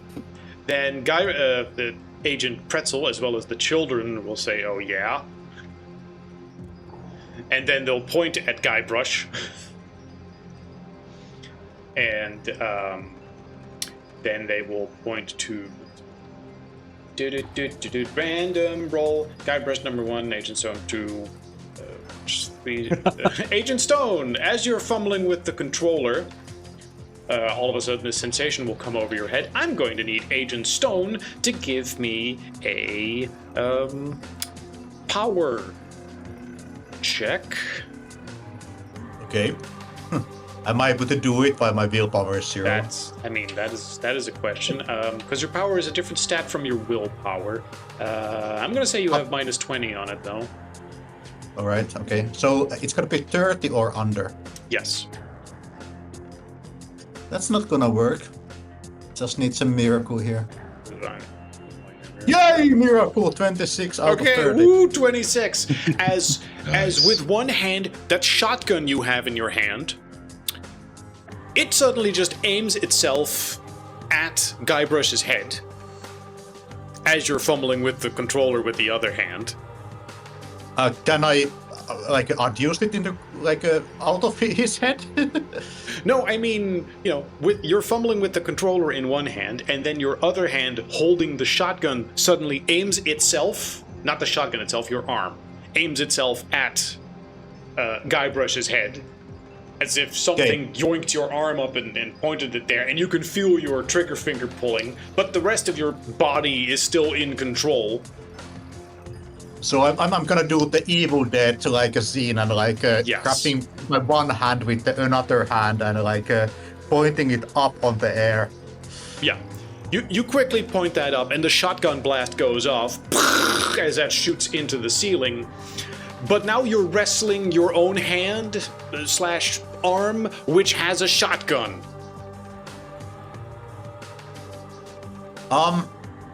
I'm not quite sure, but can you actually do the same thing that you do with a gun, that you can basically remove all the bullets with one motion?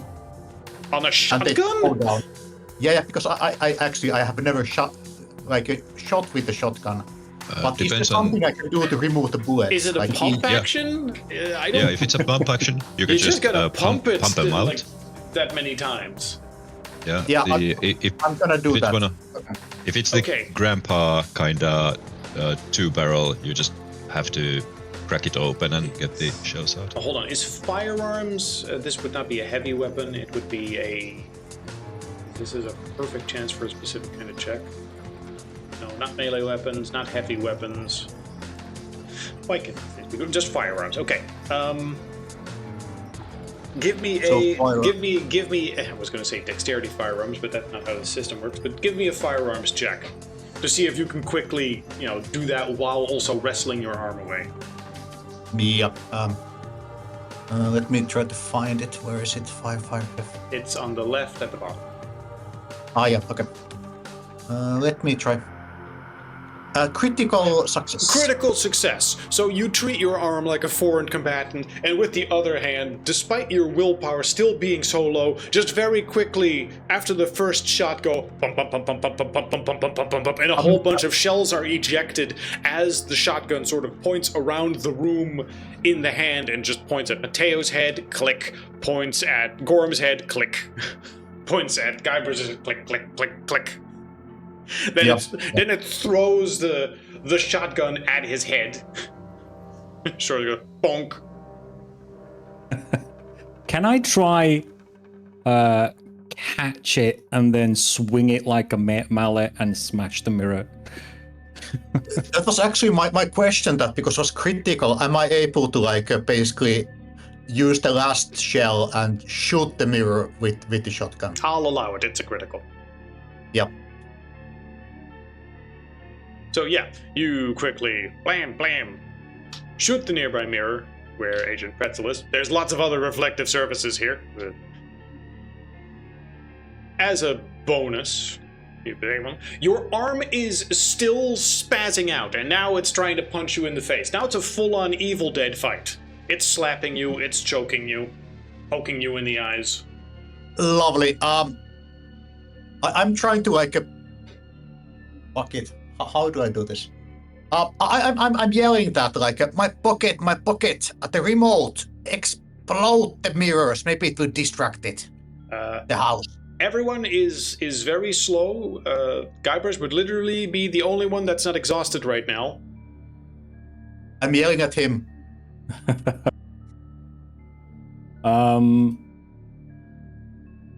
Damn it.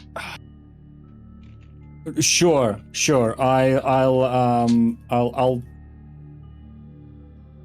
I tell you to keep your hand away from me as I try and maneuver to get the remote. All right, yep, he's still busy wrestling his hand, and that's going to keep him busy for the foreseeable future. As you reach into his pocket and grab the remote, do you want to set those off? Can I roll something? My Thunderhouse. Can I roll something to see if Guybrush even believes that this will have any effect? Because clearly something happened when we finished the ritual that dragged her attention from the distraction that was going on. I mean, the whole point was to be a distraction or limit her power, but one, you're not in the bedroom right now, and two, there's some other thing apparently forming right now, and three, you're pretty certain you have her attention, so even if you blow it up, you're probably going to just keep her attention here. Yeah, she wouldn't. Yeah, I'm not going to make noise at the moment. I just tell Stone that it won't work anymore. She noticed your ritual. We have her undivided attention now. She doesn't care about mirrors. Yeah, Pablo at this point is also panicked. What was that, a gunshot? Ritual? What even is happening? Why does the room feel so warm? Yeah, I got the idea was more about that, like, who knows, the house might still try to kill us, even if the dark man is like manifesting. Yeah, that's what it's trying to do right now, but and like destroying the mirrors might like actually weaken it. Yeah. Well, But we're not in a room with the mirrors at the moment, so, and it's still this powerful here. Also, you hardly really have time after you make the decision. Just, Guybrush makes the decision not to blow them. Like, I don't think this will do anything. And a few moments pass, and those shadows from before, the fades for the flames that were on the wall, those will sort of be engulfed in the dark and fade away as most of the light is gone. And from the shadows will form a figure that will say, Chi mi chiama, te chiama lumo obscuro. And he's here. And Pablo will sort of see that as his chance is like, he is asking who calls him. who calls the man from the dark. Like, yeah, thanks, Pablo. We couldn't have pieced that together. And I mean, you would be smarmy if it wasn't also terrifying. Like, okay, hey, the flames, the ghost, the possessed shotgun arm, that's all pretty, oh shit, that's sanity-inducing, terrifying horror shit. This is different from that. The thing is, all lights fade out, but the most dim of flames. Even from outside, all lights seem to simply disappear and retreat. A shape rises from the shadows in a corner of the room. Slowly, they unfold into a much, much bigger figure, which then takes the vague shape of a man, where the most of the body isn't visible except for a face with matte black skin, of which only really the chin is properly visible, as most of the features are lost in a shroud of darkness. And I do have a picture, although that doesn't quite meet the description, which is always fun. It's like, why did you give me this thing?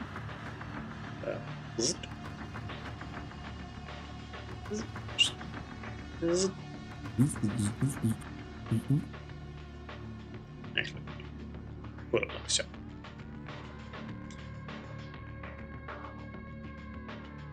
And says mainly only the chin is defined as a feature. The eyes are mainly lost in the darkness surrounding him like a cloak. as he asks several things in Italian. The mere presence of this entity is terrifying. No one in the room can consider it any mode of action anymore, except to either struggle through the remainder of the ritual, which some of you were still attempting to finish up by praying and focusing and not running away. But right now, the only things that come to mind is either to desperately try to complete it as it was instructed, which also includes like, hey, when the thing shows up, act a certain way. Although the rest of you, of your mind is currently screaming at you to stop and flee, or to just completely stop and surrender and worship this creature, or entity, whatever the fuck it is. Everyone present, make another sanity check. Yay! Don't will struggle. Oh, damn. Which I don't know if having 0 willpower results in that Nope. being an auto loss, but Oh wait, why do I that's a have? minus 20 still. Remember to set that back after a roll. Yeah. Well, without the minus 20, it's a success. I have 49 and I rolled a Okay, 47. great. so- That's 1 point on a success. So we get minus 20 for the sanity roll? No. No, I just mean, accidentally had it. No. The thing is, if you have 0 I willpower... think you probably can't project without willpower. Yeah. Correct. So Oh. this is just directly eating away at you. But Yay, if you all success! succeed, so it's just 1 point, 1 point, 1 point, 1 point, 1 point, as if you're like, Yep. we're already busy with some shit here, as Stone is wrestling with his arm. Well, Yep. that actually pushes Dr. Gorm over his breaking point. Okay, Because those who go temporarily insane completely shut down in a complete helpless fugue state, staring simply in awe at the entity. So Dr. Gorm is simply in full-on cultist mode right now. Hope you weren't counting on him for any sort of conversation. Yes, That's why we have yes, yes, yes. Pablo. Yeah, Mateo is on the ground exhausted. Stone is fighting with his arm. I Guybrush. guess I get saved by that. Like I get punched on the face in the right moment, and I succeed like on the checks because of that. It's like that, oh god, something terrifying is happening. Punch! Not now, hand. Gorm's- Gorm's mouth is agape. Raises his hands, almost like you almost think he's going to surrender, but it's not surrender. It's adornment for the creature. With Dr. Gorm stopping, the ritual is also somewhat interrupted as Mateo was simply attempting to continue chanting, but he's also making mistakes at this point. So the ritual is somewhat interrupted right now. Guybrush, you know that this ritual needs to be finished and specific sentences need to be completed. And right now, everyone who was involved in it is just not doing that anymore. Well, Can I'll take actually over. continue it because he succeeded the roll. You want to continue chanting even though you're also fighting the arm?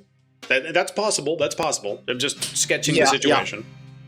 Yeah, Okay. I think like he's motivated to continue. Okay, great. So that means we have at least one person who's still chanting. Guybrush will take over when he sees that the others are floundering. So, because I was the other person like researching the journal Yeah, with. you're the Gorm, only one so who knows what the exact details are right now and what the consequences would be of stopping or Yeah. how you would just continue it. And with particularly with just Stone doing it right now, you know that right now you're on a razor's edge. Like you need to properly continue this because if you cancel right now, this entire thing would just be for naught. And Pablo will also tell you that guys, the voice is the Italian man is telling you that you can stop now and that you should stop. The book said explicitly to not stop. We don't stop.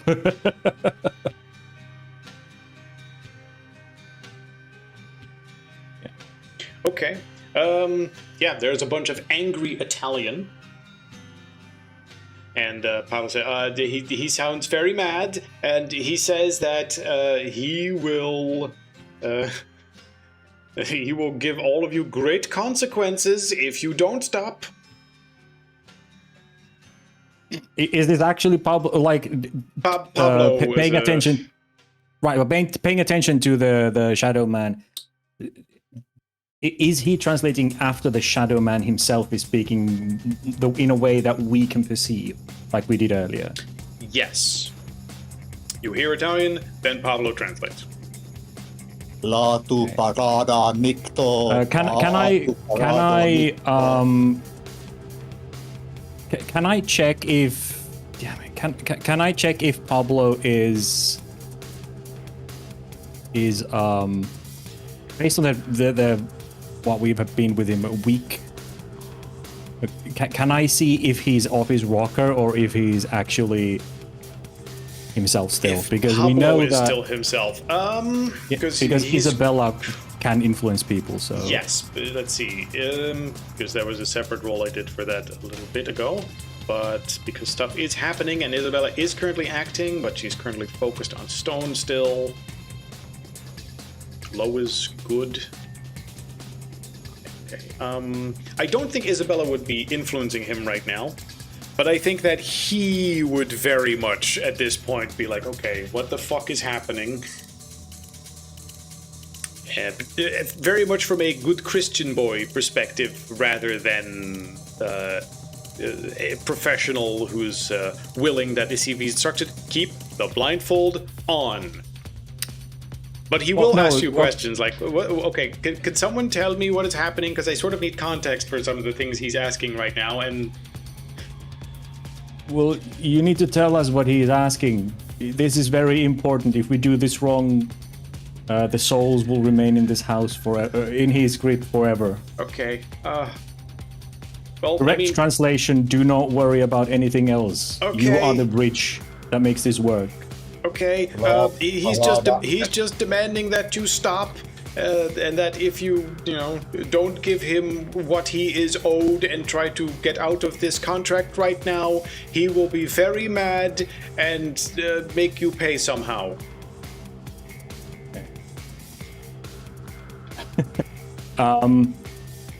Adu Barata Nicto Glata Can I rack? Nicto. We don't know what contract he's talking about. Do we? I mean, all you have is the past few weeks and all the information that you gathered. Yeah.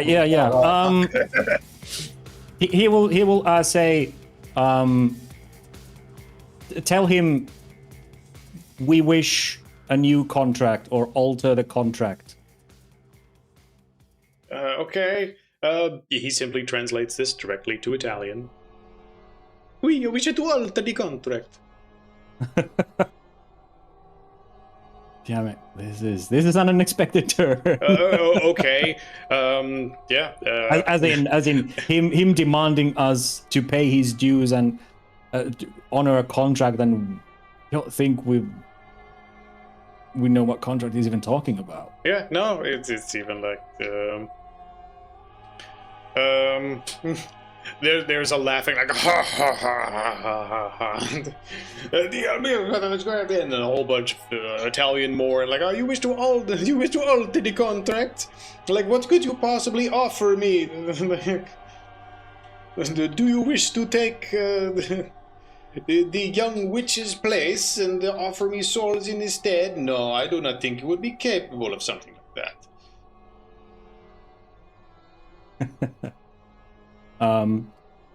Ask him what would be the price to remove the lingering suffering in this house that preys on souls on this ground.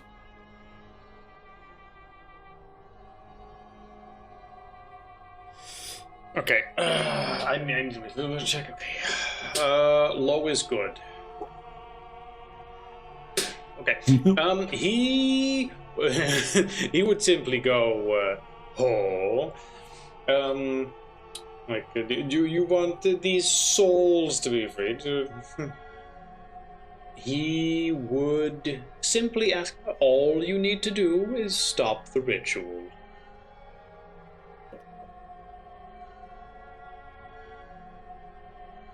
and that will expunge. You are what not we- in a You are not in an opportunity. You need to focus on chanting. There is no back and forth in the conversation. Like, this is it. This is the Oh, okay. information you have. Also, remember, you are mid-chant. Oh, okay. I thought. Yeah, you are mid-chant, and so is Stone, and that's the only thing sort of finishing up the ritual, which will take a few more minutes. You are not in a position where you can have a conversation with him. Okay, I thought one of us would, like, one is chanting and the other is able to He's keeping up the chanting, but it's barely holding on, and Stone is occasionally getting punched in the face by his arm. Right. Okay, I misunderstood the situation. Okay. No, we finished the ritual. We finished the ritual. We do not. Are we going? I guess we can. I guess none of that was asked because I thought we like Yeah, one I of mean, us you can could ask stuff converse. in between and you get context, but, you know, you are limited in your abilities, so it's not like, oh, we're going to have a huge talk. It's like, no, you get 2 or 3 sentences, that's it. Okay. So we're Which going to you have. lose some PowerPoints. PowerPoints, what? Well, we there don't know was- what the cost is going to be, but That was Guybrush separate. isn't stopping. Yeah, Yeah, okay. Guybrush isn't stopping. PowerPoints. The instructions we have to go by is Okay. You're to following finish the this. instructions to finish it. Okay. Yes. Stone is too tired, too punched up on his face to do anything else than chant like a very simple chant that, like it was told to him. Almost in trance, he said, just repeats it, gets punched on the face, repeats it, gets punched on the face. Yeah. Okay. If the agents continue the ritual, chanting its phrases from memory and from the pages of Isabella's diary, initially you'll be commanded to stop, threatening dire consequences. But if you finish the ritual, eventually the voice turns simply to a mocking laugh. And then after a little bit, the shadows retreat and vanish, along with those flames that were surrounding the room you were in, as well as any reflections that you previously saw in the mirrors that were doing stuff. And simply an eerie quiet remains.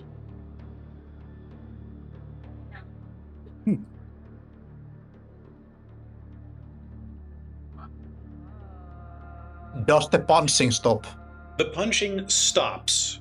I mean, you give yourself one more out of almost a habit as you, like, is it We were over? mid-swing. Punch. Oh, no, wait, that was me doing it, not an external force. Yeah, you were mid-swing anyways. Yeah, and then Yeah. you adjust your arm and you go, "Arm, are you gonna fuck me over again?" No. Okay. Like a nose broken and like a lot of blood flowing like on his chest, like his bulging muscles doing a lot of damage on his pure face. Maybe not so pretty anymore. I mean, Yeah, you've got a bloody face and nose at the very least. But after that, yeah, Gorm is still very much in revered prayer mode. Matteo is on the floor, barely just sort of did we do it? involved. He's like, is it done? Did we do it? My hand stopped punching me. That's actually something. And Stone is just like falling on his from sitting position to laying down, and there's like a little bit of like a crazy cackle from his lips. It would seem so, at least at the moment. Is Yeah, and after a few moments, you gather yourself and come to the realization that you think you might have done it successfully. How crazy are we? A relief washes over you, and each of you regains 4 sanity points. Woohoo! Ooh, entire 4. Yeah, that's a lot. That is. Wait, why am I at? Mind you, that could have gone way worse, as you suspect that if you had cancelled the ritual, there would have been a far worse form that this thing could have potentially taken, as you know in your very core that if it wanted to, this thing could have completely consumed you. Yeah. Which, quick translation, if you had done something here, the result could have been a sanity check with a D10/D100 result. What? These 100? A D100 sanity loss. That's a fun one. I have enough sanity damage for the whole family! Yeah. That just insta-kills your character, effectively. But still, after that, you gather yourself and throw yourself in the nearest chair and couch to try and get whatever rest you can. I don't know if you would stay in this house in the night. No. There's a few problems, and you guys are in no condition to do anything about it. Agent Stone and Mateo can sort of barely walk. Dr. Gorm is still very much in cult mode, so also needs to be sort of dragged out of the house. There's a dead body. Pablo doesn't know if he can take the blindfold off. This is very much right now Guybrush's show to guide everyone somewhere. Yeah. Guybrush will, well, first of all, he checks can Agent Stone stand? Can you do your legs work? Yeah, but like brain doesn't, like moving Doesn't like a matter. zombie, basically. Just do what I say. Help me first of all, Yes. we look for towel or something to bind around Agent Pretzel's neck so that the immediate show of a cut throat isn't visible, and then we'll carry him first into the car's in the into garage. the van. Right, yeah, we carry him to the garage where our van is. Being the expert, I imagine because we knew this was going to be bloody, we would have cleaning agents with which to clean the blood smear off of the floor to starters. We don't want to leave that here. Could basically just burn the fucking place down. No, that will attract way too much attention. So clean it up, and after that, just gather the suitcases and shoo everyone to the car and drive off. Basically, clean up the crime scene and No. Gun was shot. Like somebody must have heard it. Like Yeah, a shotgun blast was done. You're going to that probably doesn't draw work. attention with that. You need to burn this place and drive away. We have no time to clean. Did you bring the gasoline? I mean, people also probably. I mean, I guess if we leave the city, leave the town. Then... Now, one I guess note, Yeah. as if waking up from a fucking catatonic state by a trigger word, like when Yes. you clean, Mateo just snaps up all of a sudden. You know, lemon pledge and a sponge in hand. I can take care of it. Crime scene, I clean. Yeah, exactly. At least while Guybrush and Stone are dragging the wrapped up corpse into the car, he's like, "Okay, Mateo, show us what you can do, and if it's not clean enough, by the time we're done, we can consider burning it, assuming you have the gasoline." But yeah. Okay. Stone and Guybrush drag the corpse to the car. What's Pablo doing in the meantime? Like, is he just sitting there the entire time? Can I take the blindfold off yet? No, go sit in the car. Okay, go sit in car. Oh, actually, there was a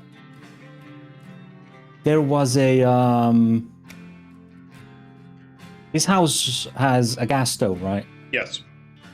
So, okay, yeah. If you're not clean enough, Guybrush will hopefully with a little bit of assistance from demolition experts, try and rig it so that we'll leave the gas flowing, and then we'll leave a candle somewhere, and then drive off and hope that the gas ignites and that burns the house down, which will look like it was hooligans came in here, shot a gun, hit the gas vein, and then for some reason that ignited the gas. Okay. and the house went Fantastic. because You have this elaborate plan. You share this with the others. You start setting it up in the kitchen, only to realize, fuck, a while ago, Gorm shut off the gas main, and this absolutely will not work right now. right. You waste a whole bunch of time on it, and you're like, fuck, what are we gonna do? And then you look behind you, and after a period of only like a few minutes, like, Matteo just comes walking out, and the room behind him is spotless. Cool. I mean, I know it was set up. I just figured it's a valve somewhere that we can turn. I don't know. I mean, it fits. Guy Brush would be like, it's just a valve somewhere. It's like, no, I can't find it because it took Gorm's engineering to turn it off in the building. The only one who would know where it is and how it was locked, because you also made sure it wasn't easily openable again. Indeed. Which means he secured it, which also requires a bit of expertise on his hand. Yeah. So he's the only one that would know where that is and easily undo it. So that's not happening right now. But on the bright side, Matteo being Matteo, who very explicitly is an expert in cleaning. Yeah. Yeah, he did. As you are setting it up, he's like, fuck, this isn't going to work. The cops are going to show up any minute now and ask all sorts of questions. I clean, and the entire blood stain and damage that was done to the surrounding area during the raid, it's just gone. Yep. It's clean. It's my own mix of chemicals. Yeah. Clean like a hotel room. Correct, crime scene clean, sir. I always keep it with me. Already done. Wait, what? The explosive, did we get them? Yeah, we'll take the briefcases as we sort of take stuff out. That's also important, because that was still the sort of left behind as a clue thing. Like, oh shit. Yes. As you move everything to the van, and you do realize you're probably on a short timer. I mean, a gunshot in the middle of the night, even if the cops are called, why would they come here? Okay, the neighbors would say, oh yeah, we heard something from over there, but the house is supposed to be empty. Are the cops gonna walk around? Who knows? Are you fast enough right now to leave? Who knows? Who knows? Do you err on the side of stealth or on the side of speed, or... Those are always the three options.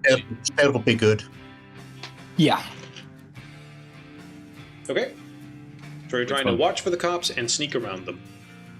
Yes. All right. Who's driving? I think there's only one person who is in condition to drive, unless... Yeah, you. Yeah, I know. Or Pablo. Because all the others could drive, they're in no condition to make a check. That's pretty much what no willpower means. Like, you're okay and you're walking around. And if you have something innate, like cleaning or being a violent soldier, then sure. Yeah. But in the case of, hey, I need to make a check to avoid the cops, nah, that's not happening at 0 willpower. Can I benefit from myself being a cop? To sort of... Well, you're FBI, but technically, bullshit. I guess.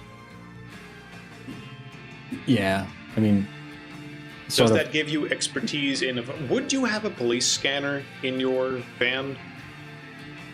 Would you just have one on your phone? I don't know how they would have that in 2017. I think that they actually have like unencrypted like a police scanners for some fucking reason. While Finland would have been everything encrypted for the last 30 years. Yeah, police scanners is a very odd thing to not have encrypted. I don't get it. Why don't they fucking encrypt it so only the police officers can hear it and nobody else? That is so. It's retarded. There's been gunshots reported on a robbery on this specific location. We're going to be there in 5 minutes. Updates. We're going to be there in 4.5 minutes. If you're listening to this, criminal, you have 3 minutes to get out. Yeah, I guess that Stone would have the scanner. Like that would like fit his personality. Like, and as a cop, I would probably also have it just because it's part of my bloody profession. Yeah. So combined with that, the amount of time that you have to get out of here. For good measure, give me a driving check. Yep. See if you would just drive away stealthily and casually, without any problems, or if there might be a complication. Okay, so now there's a report of, hey, we heard a vehicle driving away loudly in the middle of the night. But that only means it's not a critical failure or anything. It just means that, okay, they're aware of the fact that you did leave, that someone probably did leave the scene of this place. So, gunshot, someone left, but you didn't leave any particulars behind. Yeah. So, not like there's a dead body. Yeah, we're going to follow the scanner and use that information to guide us out of their way. This is a police car. We're gonna go right at this store. Oh, that's in front of us. Quick, take a left. we think we see a suspicious white van. If I see them on the street, I'm gonna pull them over. Quick, park somewhere in the dark. I think they just parked in the dark. If they make a duck sound, I'm gonna ignore them. Quack, quack. Oh, okay. 10-4. I heard a duck sound. I'm just gonna drive around the block.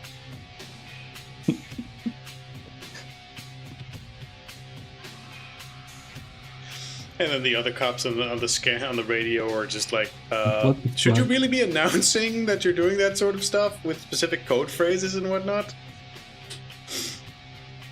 Look, in my experience, if they're listening to a police scanner, they're generally armed, and I don't want to get shot.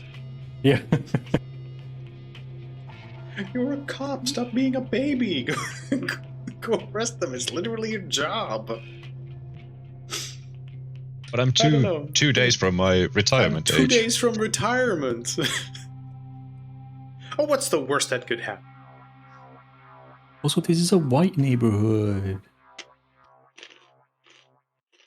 We might actually shoot someone important. Anyway.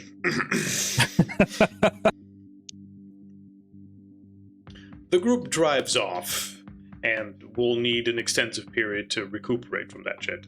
You drop Pablo off at the nearest bus stop. Say, thank you for your service. The airport. You can take the blindfold off now. He gets in the plane with the blindfold still on. When can I take this off? Goodbye.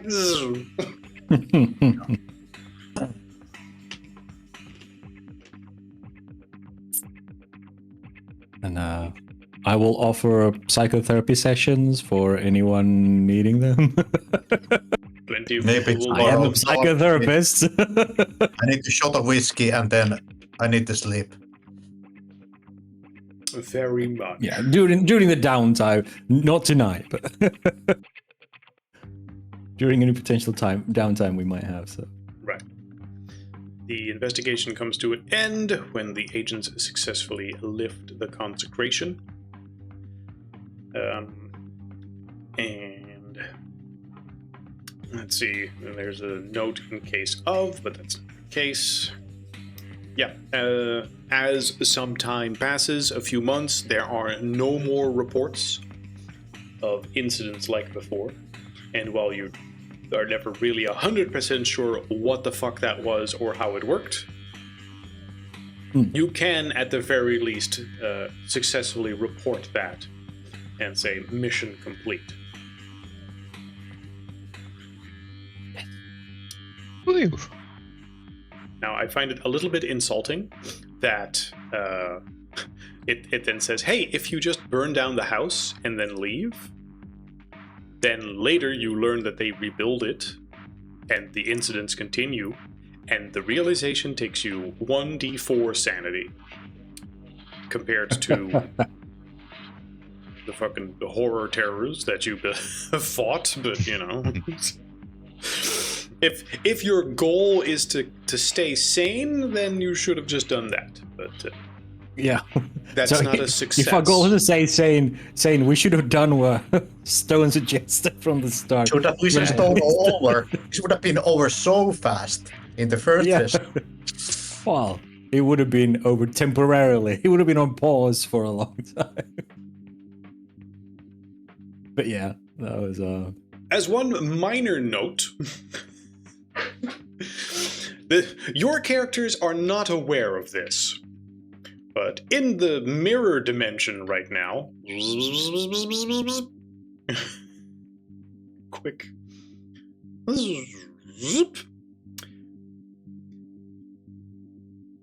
When the Dark Man was summoned and the ritual was ongoing, and he commanded you to stop, and you didn't.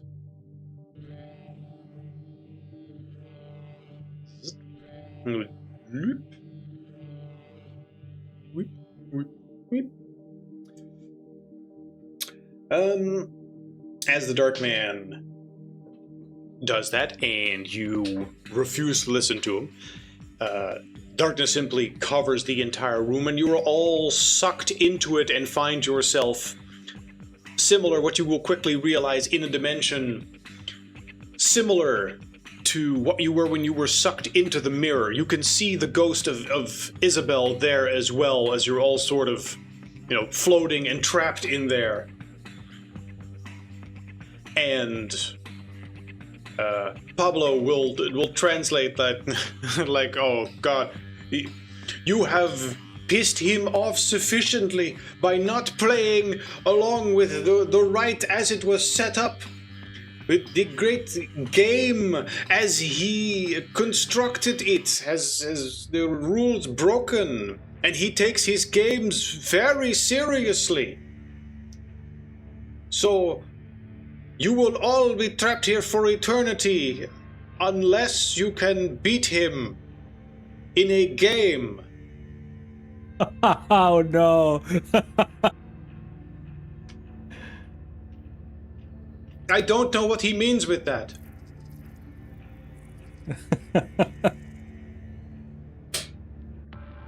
Is that actually the material? No, that's just the alternate scenario as it's described with if you fail, then effectively he just sucks everyone in and is like GG. Oh, okay. He pulls us into the mirror world if we fail. Cool. Which fortunately is not a scenario that you had, but then as we thought of it last time, of course, again, serious campaign. Serious campaign, so the silliness will be limited. But because the combination of things is also so silly in that scenario, I'm pretty certain that at that point, like, your amulet would stop growing, and because you're the only sane person, you would step forward and go, I challenge you to a card game, Dark Man. I was waiting for, like, I was waiting for that to happen this entire session, like something to trigger it, but I figured I'd leave it to you to decide. On the one hand, it's too good to not at least acknowledge. Yeah. But it also doesn't, it's also serious campaign, so I'm constantly at odds with myself. Mm-hmm. So, alternate dimension. Let's go through that for like 5 minutes. What would Guybrush say in that situation? Is he's like, no, you shall all be there for you, for I am the great king of games, and you can never beat me. And Guybrush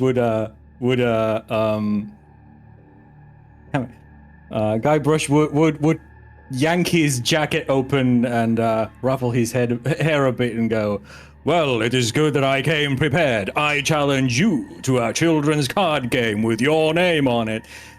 As he would hold the literal deck of the Luomo game. Like, I accept your challenge, petty mortal. Do you really think you can beat me, god of games? And then you have an extensive hour-long card game battle, and you ultimately win and are declared king of games before escaping the mirror dimension again. But that's alternate reality. That one didn't happen. Yeah. Oh man. As you escape the Yu-Gi-Oh dimension. Yeah, I was expecting a sanity roll when facing Isabella originally. and I was already preparing. If you for the, if you had broken sanity first, if things had gone slightly different, maybe I have sort of a if they go insane scenario for everyone in my pocket. Yeah. So it's a little bit how the dice end up. Oh yeah. But like when he was alone and invoking Isabella, I was like, okay, well But if this you were- goes south. You had different checks for that. Yeah, I did. So, it's all highly And I succeeded. context dependent. Anyway, Yeah. that there. There, mission successful. Hooray! Everyone's incredibly insane. And spends the next few months in therapy. As given by Guybrush. As given by Gavin. How come the therapist is the only sane one? Well, he'd have to be, I guess. Yeah. Also, he was just not there for the big part of the ritual. Yeah. Turns He out was, killing a guy, it fucks up the person a little bit. Yeah, probably. Yeah, a little bit. I mean, he still took a hit, which deflects on his co-workers, and mainly on his professional life, as he is when he returns to his real work in between the gigs and most cases will it's sort of a haunting guilt that at the back of his mind that he helped plan and execute one of the gruesome crimes that he has himself sort of had to solve at some point, and the awareness of how thin the barrier between, or how thin the border between a cop like him and a perpetrator actually is. Like how deep someone like him could fall if he took the wrong step. And so he sort of that sort of isolates him from his co-workers, because in his mind at the moment it's a bit like, well, how many of them are planning it in their heads? How many of them could actually go that dark path? I mean, it even started with an FBI agent just dying in this place. How many of them could just get involved in some house investigation that they think is okie dokie and then end up with their throat slit because they looked in a mirror and saw a little boy and was like, oh, this seems cool. I can just reach into... Or them slitting the throat of someone if they were pushed over the edge. Yeah. Like our group was. And we have had to solve the cases and learn to think like those, so how dangerous we would be, because we're trained to think like that. That doesn't come out, like, we're trained to coldly think like that to solve these cases. So the advantage we would have, basically, we're pros that hold us back. But yeah, that leaves us with sort of the in-between of the adventures, which is always an odd period. Basically, all of you have taken a lot of mental damage where you've deflected a whole bunch on your relationships with various parties, friends, family, co-workers. And stuff that you've deflected there will take its toll here, and now you get to describe me exactly what those consequences are and how you might mitigate it. In between every adventure is also the opportunity to focus on something to try and mend things, either learn a skill or fix your own sanity by retreating away from the world and, meditating, focusing on fixing your relationships. Let's go through quickly one by one.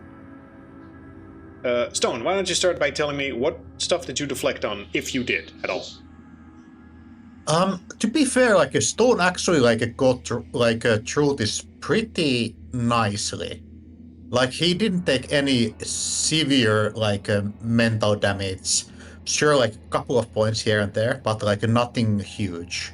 So basically, what he's going to do is he's going to try to get rid of. He's seeing some nightmares about the Dark Man, because that most likely is something that is going to awake a lot of vulnerability and supernatural horror on him. So he goes heavily on the gym. He's just going to basically lift weights he's gonna run. He's going to do the whole like a Rumble or the Rock routine, basically drowning all his thoughts in listening heavy metal music and lifting weights. All right. Does that mean you're training or does that mean you're meditating? Like, is it sanity or is it skill? It's skill. Okay. So, yeah. Hold on. Let me grab the PDF for Agent Handbook.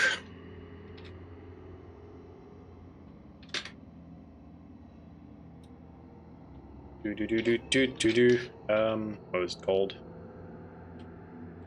Increasing skill.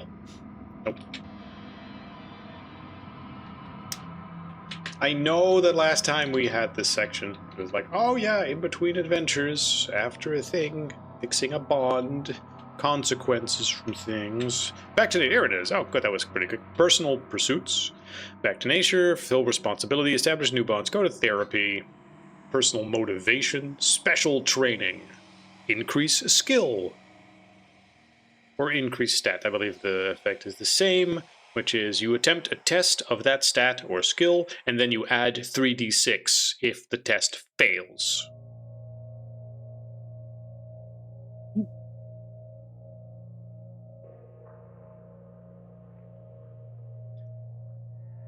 And you failed! Oh, that's a driving check. Never mind. Yep, no. Whoops. It's a little silly that it's an attempt. I would at the very least say, like, hey, if you succeed, you still gain a few points or something. I don't have this that often. Yeah, that's a dumb thing. Like, yeah, you fail totally. Like, you get I nothing spent if you fail. several months running. Well, you don't get better at running. Lovely. Your technique doesn't improve. You still run like Yeah. a lemon. But if I just failed once, then it would have gone up a little bit. Yep. Yeah, but So basically, do I roll the strength if I want to train that one? That's if you want to level a specific stat. If you want to level a skill, you got to roll that skill. Okay, let me try to fail at strength. That's very difficult. Failing means you increase it, not fail. Go ahead. All right. Fuck. Okay. And then it says if the test fails, add 3d6 percentage points to the skill, or 1 point to the stat to a maximum of 18. Increase each stat or skill reduces 1 bond by what? That's stupid. Each increase to a stat or skill reduces 1 bond by 1 as you let responsibilities lapse. That's silly, but that's only if they increase, so you don't lose anything because of that. Yeah. Yeah, That's yeah. weird. So basically, all that is for nothing. But basically, that's how Agent Stone's processing this trauma. It says 2 separate skills or stats. Also, I can do a second one. Yes. Okay. So I'm. Can I roll the same one twice, or just need to? I mean, it says 2 separate ones, but I don't care. Go ahead and try to. I mean, Okay, let's try to fail. Fuck. Okay, there's no failing. I mean, you got to get. It's a 25% chance. It's not a great chance. Yeah. Even done twice. Yeah. But that's basically how I'm processing this whole thing. He's just Try in not the to gym, think about it. brute forcing the weights the entire time. Yep. This fucking gym doesn't have enough weights. I need to find a new one. Yeah, you lift a heavy barbell over your head, but you only do it with one hand, as you're just looking at the other one that got possessed, like shiftily. Like, I'm on to you. I'm not training you big and strong. You might punch me in the face again. Or every time the barbell is a little bit tilted, you always blame that hand for trying to kill you again. That hand's trying to kill me again. Yeah. I'm leaving weaker. Yeah, you avoid the weakest, like you avoid the final rep where you're about to fail because you can't trust that Isabella isn't in your hand and dropping the barbell in your throat or something. She might. That makes sense. I have a shiny bracelet. She might be in there. All right. Okay. I get nothing. Somebody else's turn. Okay. Matteo, Yes. you've taken a whole bunch of sanity points. Yes. You deflected some. What did you deflect on? What does I your mean, personal life look like at this point? I've been deflecting it onto my church contact, Rosa. Okay. No, I mean, I'm just gonna be venting a lot, expressing myself, losing my faith, causing her terrible migraines every time she needs to talk with me. I'm just being a general pain in the ass towards her. Mm-hmm. And for my downtime stuff, I would like to try and improve those relations also, because I've been dumping a shitload on her. So I'm gonna help around the church. I'm gonna be mopping floors, setting chairs before Sunday service, doing handyman jobs. Yeah, fulfilling Painting the responsibilities fences outside, stuff like that, you know. means you roll a sanity test. Success immediately improves the bond by 1d6 up to the agent's charisma. A critical success also adds 1 sanity. It's so weird that you gotta make a sanity test in order to increase a bond. I mean, I guess it means if Sanity you're... Check. Sanity Just test. Press the button. I mean, yeah, the other one that you normally have for sanity, I guess it means once you are sufficiently insane, it's actually impossible for you to improve bonds anymore. Yeah, like you're so far gone that you can't just you just can't when it comes to social interactions. Right. And then People a just go, d6 "You're too up to your weird." charisma. Your charisma, in your case, is 11. Not too high. Oh, they just 11. because none of your bonds can be higher than your charisma. Yeah. Right. Okay. So I thought it was a d6 Alright. up to your thing. So yeah, roll a d6. In a lot of these, I'm looking at them and it's like you improve it by a piddly little amount, and if you roll a 1, you just get fucked. So I'm gonna homebrew rule and say those sort of tests. When it's like, oh yeah, a lot of work in between to increase a tiny little fucking amount, I'm just gonna say that gets advantage. Not like with the skill check, because that's a 3d6, but in this particular case, roll another d6, and you're like, hey, if it's higher, it's higher. Take the edge off. All right, well, I guess it's fucking 3 then. Yes, in the dice. As you go to Also probably church should have- extensively. Should have upped my willpower before rolling her, but Oh, yeah. Baby. still a success. Yeah. Yep. A fumble means something disastrous. Failure, it adds 1 to the bond. Oh, that's nice of them. So you Critical- always get at least Criticals one. do whatever and produces. Yeah, you always get at least 1, unless you crit fail, in which case, shit hits fan. Ripperoni. But yeah, I guess it's important that your sanity doesn't drop too high, too low. Otherwise, doing that stuff just becomes impossible. But then I guess you would just focus on yourself a whole bunch until your sanity is restored. Not that you can, since you only get 1 moment of this in between adventures. But then, that's very much the Cthulhu is we're gonna go crazy over time. There's no It's almost rescuing you designed anymore. It's almost designed like as if this is a slow descent into madness Suicide. mechanics Yeah. wise. Almost like it's designed for your character to die at some point You're anyway. gonna die horribly and need therapy. Joke's on you, game. We're not gonna live that long.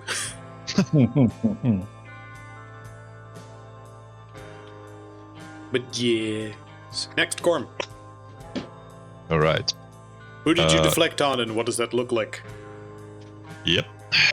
Deflected on my mother, and Mommy. she contacts Gorm, asks, why was the cell phone off again yesterday when we were doing the ritual? Why was the cell phone off again? You missed your cousin's birthday. How could you be so rude? Wait. And Are you Gorm. telling me that he would regularly be called by his mom during an operation normally? that's why he puts his civilian cell phone off. Otherwise, he would. We can roll luck for if he forgot or something at some point. If that creates Helicopter mom.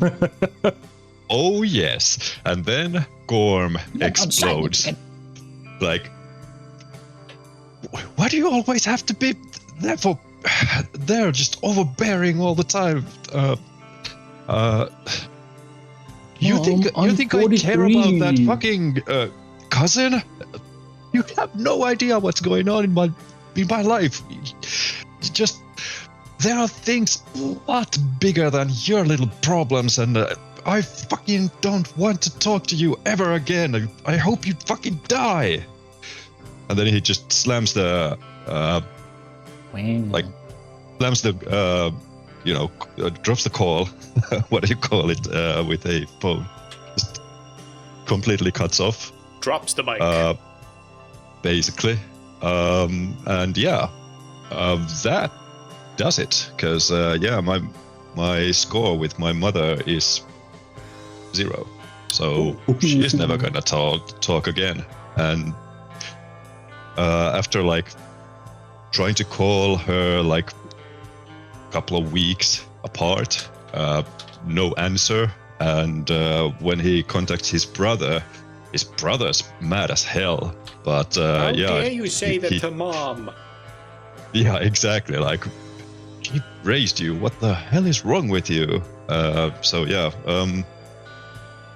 that's actually something that's never getting repaired. When a bond deteriorates, that relationship becomes strained. Exactly what shape that is defined during play between you and your handler. Bonds often fall apart due to events beyond the agent's control. I mean, I was fighting Cthulhu, Mom! Everything's always Cthulhu's fault! When are you gonna get a wife? Is that also Cthulhu's fault that you're still single when you're 50? Yep. One of the members of your platoon might be killed. Your agent's partner in Delta Green could go insane if a disaster harms the subject of a bond. That reduces the bond's value by 1d4. I haven't seen any examples of that yet, but okay. If that center permanently removes the subject of the bond, that bond is gone. Cross the sheet, and damage reduces a bond to 0. The relationship is damaged beyond repair. Cross it off the sheet. Gorm no longer talks to his mommy. The only way to regain a bond with that character or group is to build it from scratch as if it has never existed. See creating new bond. I mean, you can just spend time on that, I guess. When you cross a bond off, don't erase it. After all, there's no forgetting a vital relationship that you ruined. You ruined it. Ruins this.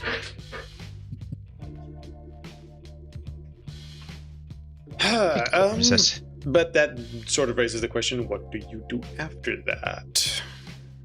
Well, I actually try to like, my brother's like angry as hell, so I'll actually try to repair at least that part of my bond. So I try to Okay, fulfilling obligations for existing bonds then. yes, fulfill for brother. I'll ask him out to a nice night of just I don't know, bowling. You know, wanna go bowling, brother? And we go and actually have some good times. And the first, the first hour is just, how the fuck could you say that to mom? Everything about, how could you fucking do that? She's so upset. And then after an hour and 6 beers in, it's like bowling. Unless Gorm maybe he's swings a bowling ball in his face. Maybe the brother is like, well, she can be a bit overbearing, sure, but I mean, yes, I know she's a horrid cunt, but still. Let's see. Oh, I crit. Oh! What does that mean? I'm gonna say maximum amount. It actually it adds Is a it not sanity saying? point. Critical success. Yeah. Critical success also adds 1 sanity up to your power. Wait, that's all? Just d6 and also. Yeah, fuck it. Fuck it. Take 6 bond points with your brother and 1 sanity. There you go. Ooh, thank you. Well, I'll take 4 because that's my charisma maximum. Okay, well, there you go. The power of beer. Compels you. Oh, us. Great. Lastly, Guybrush. Any bonds broken? Not broken, but like the long speech I had, he did deflect it on his coworkers, which I like. Well, the internal, well, yeah, he's basically it weighs on him how close they are, like how thin the barrier is between a cop and a killer, basically. So he's a stickler, as we've noticed. He isn't the most expressive guy. Rarely, I would assume, rarely partakes in the sort of out of off-duty fun that co-workers might have in general, and he will, at least at start, do that even more. Like, he isolates himself from the work community even further as a like reflection of that. But I think he will try to work on that in that he will start like actively, because he is ultimately a psychologist, and he realizes, the rational part of his mind realizes that this is unhealthy. He needs social contact, otherwise it will eat out on him, like eat devour him internally, and that he needs to try and socialize more and not withdraw in his shell. So he'll start joining the guys' game nights, poker and stuff like that, and even makes an unusual effort to try and figure maybe other games to bring to sort of connect with the community that he works for more. So I'll try and repair some of that colleagues bond with my team. Mm-hmm. So sanity check, and then we roll d6. Oh wait, sanity check. Oh, that's the wrong check. Yeah, no, that's not the right one. I deflect. You deflect whatever happens more on them. Yeah, let's see. Okay, sanity. Yeah. Success. 2d6. 2d6. 2d6.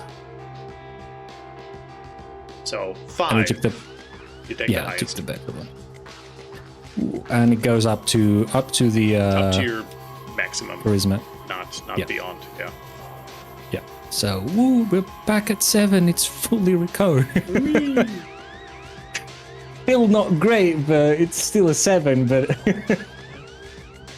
Still lower making than before in general, and some mental damage here and there.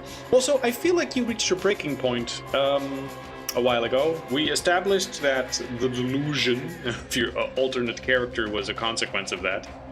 And, yes. We alluded to it with the King of Games, but the opportunity didn't exactly pop in this time. Yes.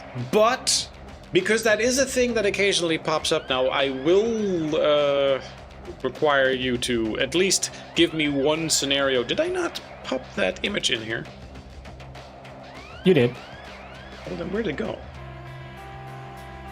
Did I delete it by not paying attention to it?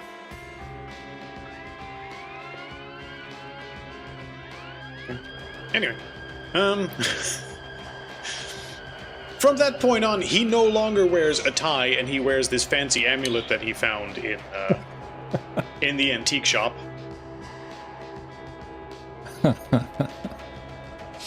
And occasionally he's really obsessed with games of various types, and also wants like extreme consequences for them. Oh yes. At what point he challenges a co-worker to that game, you know, where you take the knife and you stab it around your fingers really quick. Yep. And then the co-worker ends up, you know, slicing off one of his fingers and needs to go to the hospital with it. Oh no, he will challenge him to a game where they put basically where you put a stack of money on top of your hand and you need to stab it with a knife while avoiding, like, you get a couple of turns and the more money that gets Pierced cut, by the knife? Pierced by the knife, that's what you keep. But the risk is that if you're too greedy, you stab through your hand, like this, straight through the back of your hand. So that's basically the game that he's like, oh yeah, let's do that. Okay. I'm putting in. And of course, you bills. only challenge people that you suspect will be too greedy and end up stabbing themselves. Yes. And for some reason, they always do. So that coworker just immediately impales his own hand with it. It's like, aha! I have all the jamming a knife in his hand and, you know, becoming stuck to the table a while, and then you go, well, it seems like you've lost this game, and then you gently take the money that's been pierced. That's mine now, as per the rules. Enjoy the table, kiddo. And I guess he develops and this generally happens when he's particularly stressed. Like,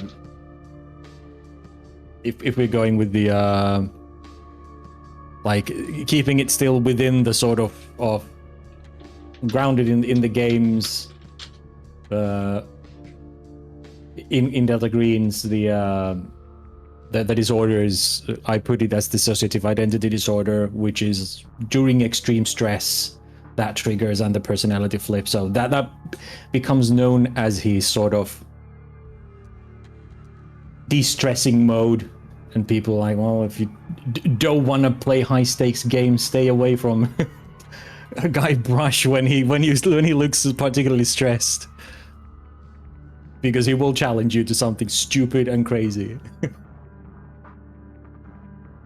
Yeah, and you probably challenge the other player characters a bunch. I mean, you wouldn't really know them here, but on the way back home, like, well, we're about to, you know, not see each other again, hopefully, for a long time. Hopefully, we never have to deal with this shit again. If so, farewell, everyone. How about one game to say goodbye? Dr. Gorm, how about you wager your hair?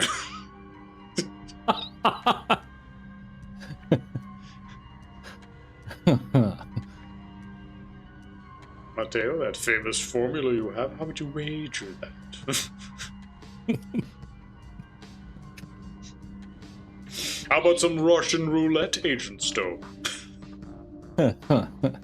How is this a game? Technically, it's a game. Anything's a game if you make it one. Anything's a game if you put the stakes high enough. Yeah. And everyone's like, oh my god, this guy needs therapy.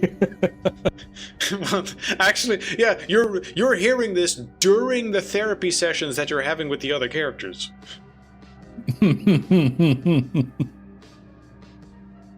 They bring it up and like, I don't do that. Why would I do What that? are you talking that's about? incredibly stupid. I don't pretend to be the king of games. Yes. That is incredibly stupid. This must be a hallucination born from And then exposure you know, to supernatural. Guybrush looks in the mirror and he sees the version of himself with the fancy hair all up in the air talk back to him. This is our secret. They cannot learn of it, Yuki.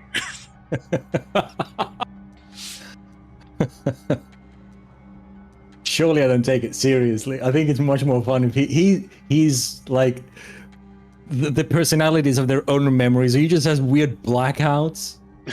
Yeah, I got sort of bored during the thing.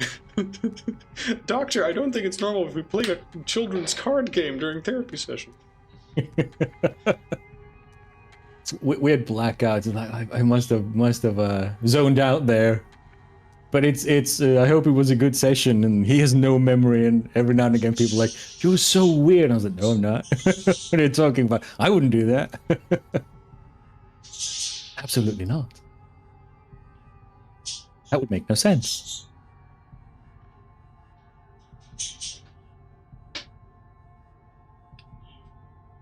Anyway, several months will pass, and all of you will be immensely relieved that you've made it through another weird-ass encounter, and you can get back to your regular job with regular criminals, regular murderers, regular military base maintenance and operating. For each of you, your daily grind is very, very boring by comparison. You know, military work is, if you're not deployed in a combat zone, it's very much, you know, paperwork, stand on guard, maintain equipment, do logistics, and that's pretty much it. Or, you know, maybe contractor work for special security or training in a lot of cases.